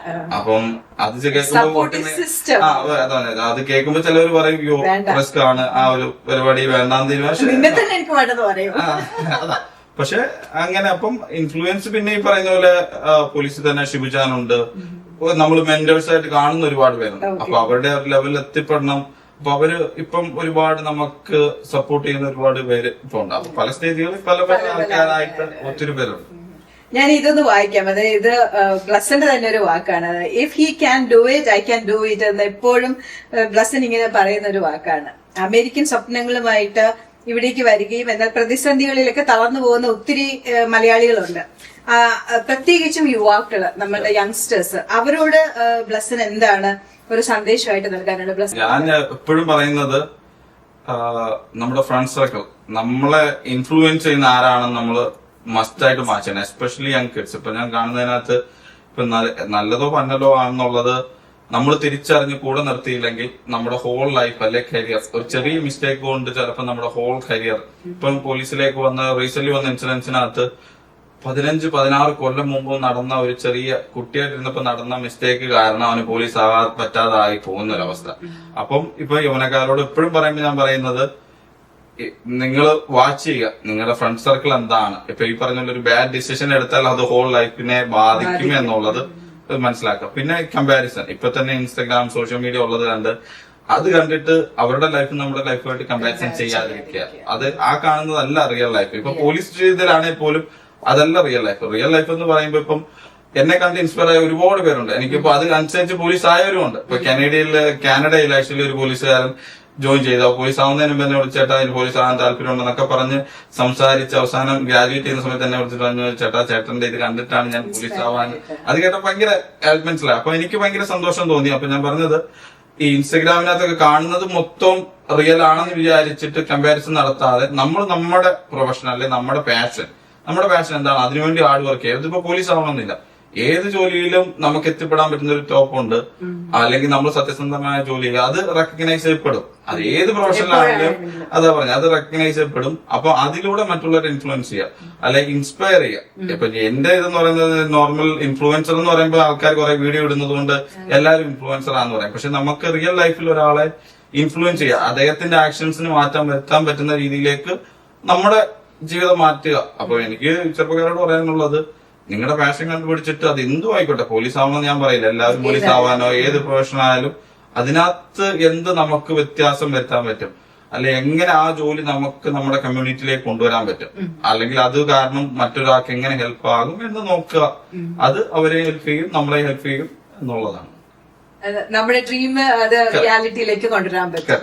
ഓക്കെ, മാനിഫെസ്റ്റ് ചെയ്യുക, എന്നിട്ട് ചേസ് ചെയ്യുക നമ്മുടെ ഡ്രീമിലേക്ക്. നമുക്കതാണ്, നമ്മളിപ്പോ എന്താ ആഗ്രഹിച്ചു. ഞാൻ ആക്ച്വലി ആ പറയുമ്പോഴാണ് ഏറ്റവും പെർഫെക്റ്റ് എക്സാമ്പിൾ എന്ന് പറഞ്ഞാൽ, ഞാൻ പോലീസ് അക്കാഡമി കയറിയ സമയത്ത് എന്റെ കൂടെ പല പല ആൾക്കാരാണ്, മലയാളികൾ ആരുമില്ല. ഞാൻ അക്കാഡമി കയറിയ സമയത്ത് ഞാൻ എപ്പോഴും പറയും, എനിക്ക് ആദ്യത്തെ പോലീസ് സൂപ്പർവൈസർ ആവണം, ആദ്യത്തെ പോലീസ് സൂപ്പർവൈസർ. അപ്പൊ എന്നെ അറിയാവുന്നവർക്ക് എല്ലാം അറിയാം, ഞാൻ അന്ന് പോലെ പറയും എനിക്ക് ആദ്യത്തെ പോലീസ് സൂപ്പർവൈസർ. ഞാൻ അന്ന് ഗ്രാജുവേറ്റ് പോലും ചെയ്തിട്ടില്ല, അക്കാഡമിയിൽ ഇരിക്കുന്നേ ഉള്ളൂ, ട്രെയിനിങ് ഇരിക്കുന്നേ ഉള്ളൂ. പിന്നെ ഇത് ചെയ്യണം, കോമ്പറ്റീഷൻ വരുന്നു, അങ്ങനെ വരും. അപ്പം ഞാൻ അന്ന് പോലെ മനസ്സിൽ പറയും, എനിക്ക് ഫിലഡൽഫിയയിലെ ആദ്യത്തെ സൗത്ത് ഇന്ത്യൻ പോലീസ് സൂപ്പർവൈസർ ആവണം.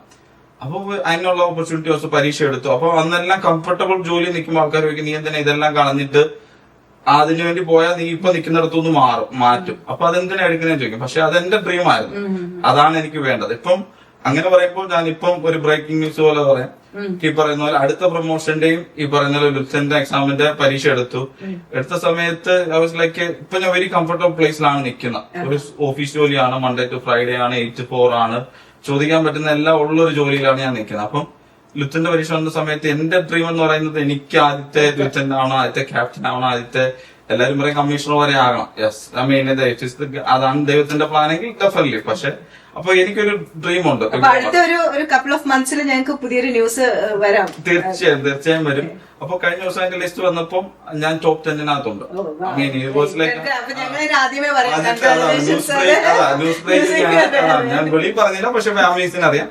അപ്പം ഈ പറയുന്ന പോലെ ഞാനത് എക്സ്പെക്ട് ചെയ്തോന്ന് ചോദിച്ചാൽ ചിലപ്പോൾ എക്സ്പെക്ട് ചെയ്തിട്ടില്ല ഞാൻ ടോപ്പ് 10 വരിക എന്നുള്ളത്. എന്ന് വെച്ചാൽ 140 പീപ്പിള് ഓറലും റിട്ടേണും എടുത്ത് ആൾക്കാരുമായിട്ട് കോമ്പറ്റീറ്റ് ചെയ്ത് വേണം നമ്മള് ടോപ്പ് 10 വരിക എന്ന് പറയുന്നത്. സോ അപ്പം അത് കേട്ടപ്പോൾ ഭയങ്കര സന്തോഷം. അപ്പൊ നമ്മുടെ ഇച്ചിരി പറഞ്ഞിട്ട് നമ്മൾ മാനിഫെസ്റ്റ് ചെയ്യുക നമ്മുടെ ഡ്രീംസ്. നമുക്ക് ആദ്യത്തെ ക്യാപ്റ്റൻ ആവണമെങ്കിൽ നമ്മൾ അതിനുവേണ്ടി എക്സാം എടുക്കേണ്ടി വരും, നമ്മൾ അതിനുവേണ്ടി പഠിക്കേണ്ടി വരും, നമ്മൾ അതിനുവേണ്ടി കോമ്പറ്റീറ്റ് ചെയ്യേണ്ടി വരും. സോ അങ്ങനെ വെരി വെരി എന്താ പറയാ ഇൻസ്പയറിംഗ്. ഇപ്പൊ പറഞ്ഞ പോലെ തന്നെ വെരി ഇൻസ്പയറിംഗ്. നമ്മുടെ ഒരു ഡ്രീമിന് വേണ്ടി പുറകെ പോവുക, ചേസ് ചെയ്യുക, മാനിഫെസ്റ്റ് ചെയ്യുക. അത് മാനിഫെസ്റ്റ് ചെയ്താൽ മാത്രം പോരാ, അതിനുവേണ്ടി നമ്മൾ റിപ്പീറ്റഡ് ആയിട്ട് അതിനുവേണ്ടി വർക്ക് ചെയ്തുകൊണ്ടേയിരിക്കുക. നമുക്ക് ഈ പറയുന്ന പോലെ അത് എങ്ങനെ നമ്മുടെ കമ്മ്യൂണിറ്റിക്ക് ഹെൽപ്പാകും. ഇപ്പൊ എന്തുകൊണ്ട് ഞാൻ ഇത്രയും ആൾക്കാരിലേക്ക് വന്നു എന്നുള്ള ചോദ്യമാണ്. എന്നെക്കാൾ മുമ്പ് പോലീസ് കയറിയിട്ടുണ്ട്. ഈ ഫിലഡൽഫിയ പോലും എനിക്ക് തോന്നുന്നത് 20-30 ഇയേഴ്സിന് മുമ്പ് ഒരു അങ്കിൾ കയറിയിട്ടുണ്ട്. പക്ഷെ നോബഡി നോസ്. അപ്പൊ എന്താണ് വ്യത്യസ്തനാക്കിയെന്ന് ചോദിച്ചു കഴിഞ്ഞാൽ ഈ പോലീസ് ജോലി എങ്ങനെ നമ്മുടെ കമ്മ്യൂണിറ്റിക്ക് ഹെൽപ്പാകും എന്നുള്ളൊരു ചോദ്യമാണ് ഞാൻ എന്നും ചോദിക്കുന്നത്. ഇപ്പൊ ഞാൻ സാർജന്റ് ആണെന്ന് പറഞ്ഞിട്ട് ഒരു പ്രയോജനമില്ല. ഒരുപാട് വിളംബരം കറമ്പരും സാർജന്റ് ഉണ്ട്. എന്ത് പ്രയോജനം മലയാളി കിട്ടുന്നു. നമ്മളൊരാളാകുമ്പോഴാണ് നമുക്കുള്ള മോനെ എന്ത് പറ്റി, അല്ലെ എങ്ങനെയാണ് ചോദിക്കാൻ അവർക്കൊരു ധൈര്യമുണ്ട്. അല്ലെ അവർ ചോദിക്കണം എന്ന് ഞാൻ ആവശ്യപ്പെടും. കാരണം നിങ്ങളിലൊരാള് ഇങ്ങനെ ഒരാളാവുമ്പോ നിങ്ങൾക്ക് ഈസി ആയിട്ട് ചോദിക്കാം, പേടിക്കാതെ ചോദിക്കാം, അല്ലെങ്കിൽ നമുക്ക് പേടിക്കാതെ അവരോട് പറഞ്ഞു കൊടുക്കാൻ പറ്റും. അപ്പൊ അതാണ് മെയിൻ തിങ്. ഇപ്പം ഞാനെപ്പോഴും പറയുന്നത് ഇപ്പൊ പ്രൊമോഷൻസ് കിട്ടും, പക്ഷെ നമ്മള് ഇപ്പം പോലീസിലെ തന്നെ ഒരു ചൊല്ലുണ്ട്, നമ്മള് ആൾക്കാർ നമ്മളെ ഓർക്കുന്ന എപ്പോഴാണെന്ന് ചോദിച്ചാൽ നമ്മൾ അവരെ എങ്ങനെ ഫീൽ ചെയ്യിച്ചു, അല്ലെ അവരെ എങ്ങനെ ട്രീറ്റ് ചെയ്തു എന്നുള്ളതിനനുസരിച്ചായിരിക്കും അവർ നമ്മളെ ഓർക്കുന്നത്. അല്ലാതെ നമ്മുടെ പൊസിഷനോ പവർ ഒന്നും അവർ ഓർക്കില്ല. പക്ഷെ അവരെ നമ്മള് അവരുടെ ഡിഗ്നിറ്റിയും ഐഡന്റിറ്റിയും കൊടുത്ത് നമ്മൾ ട്രീറ്റ് ചെയ്ത് അവരെന്ന് കൊടുക്കുന്നതനുസരിച്ച് അവർ നമ്മളെ ഓർത്തിരിക്കും. അപ്പൊ അതാണ് എന്റെ ഒരു സ്റ്റൈൽ. So nice. ബ്ലസ്സിനോട് സംസാരിച്ചുകൊണ്ടേ ഇരിക്കാം, സമയം പോകുന്നത് അറിയുന്നില്ല. It was so nice. Blesson ഞങ്ങൾക്ക് തന്ന സമയത്തിനും ഇത്രയും ഞങ്ങളോടൊപ്പം ഞങ്ങളുടെ ഒപ്പം സമയം ചെലവഴിച്ചതിന് വളരെ നന്ദി. ഒത്തിരി കാര്യങ്ങൾ നമുക്ക് അറിയാൻ പറ്റി. എങ്ങനെയാണ് ഒരു പോലീസ് ഓഫീസർ ആകേണ്ടത്, എന്താണ് അതിന്റെ ക്രൈറ്റീരിയ, എന്തൊക്കെയാണ്, എന്താണ് പഠിക്കേണ്ടത്, എല്ലാ കാര്യങ്ങളും ബ്ലസ്സൻ ഈ ഒരു കുറച്ച് സമയം കൊണ്ട് ഞങ്ങൾക്ക് നമ്മളുമായിട്ട് പങ്കുവച്ചു. ഭയങ്കര സന്തോഷമുണ്ട്. ഒരു റെക്കോർഡ് കൂടെ ബ്ലസ്സിന് ലഭിക്കട്ടെ ദൈവത്തോട് പ്രാർത്ഥിക്കുന്നു. എല്ലാ അനുഗ്രഹങ്ങളും ഉണ്ടാകട്ടെ. അതിനുള്ള എന്താ പറയാ ആശംസകൾ ആദ്യമേ ഞങ്ങൾ നേരുന്നു. ഞങ്ങളുടെ ബിയോണ്ട് ബോർഡേഴ്സിന്റെ ടീം ഞങ്ങൾ നേരുന്നു. ഈ വെല്ലുവിളികളെ പുഞ്ചിരിയോടെ നേരിട്ട് കഠിനാധ്വാനത്തിലൂടെ ഏതൊരു സ്വപ്നവും സാക്ഷാത്കരിക്കാമെന്ന് സ്വന്തം ജീവിതത്തിലൂടെ കാണിച്ചു തന്ന സർജന്റ് ബ്ലസ്സൻ മാത്യുവിന് ബിയോണ്ട് ബോർഡേഴ്സ് ടീമിന്റെ ഹൃദയം നിറഞ്ഞ നന്ദി. തീർച്ചയായും വരും തലമുറയ്ക്ക് വലിയൊരു പ്രചോദനമാണ് ബ്ലസ്സന്റെ ഈ വിജയഗാഥ. പ്രിയ പ്രേക്ഷകരെ, ഈ എപ്പിസോഡ് നിങ്ങൾക്ക് ഇഷ്ടമായെന്ന് വിചാരിക്കുന്നു എങ്കിൽ തീർച്ചയായും ലൈക്ക് ചെയ്യുക, ഷെയർ ചെയ്യുക. ബ്ലസ്സിന്റെ ഈ ജീവിതകഥ നിങ്ങൾക്കും ഇൻസ്പയർ ആകുമെന്ന് വിചാരിക്കുന്നു. മറ്റൊരു വേറിട്ട ജീവിത കഥയുമായി നമുക്ക് വീണ്ടും കാണാം. This is Meera Shankar with beyond borders. Thank you so much. Thank you.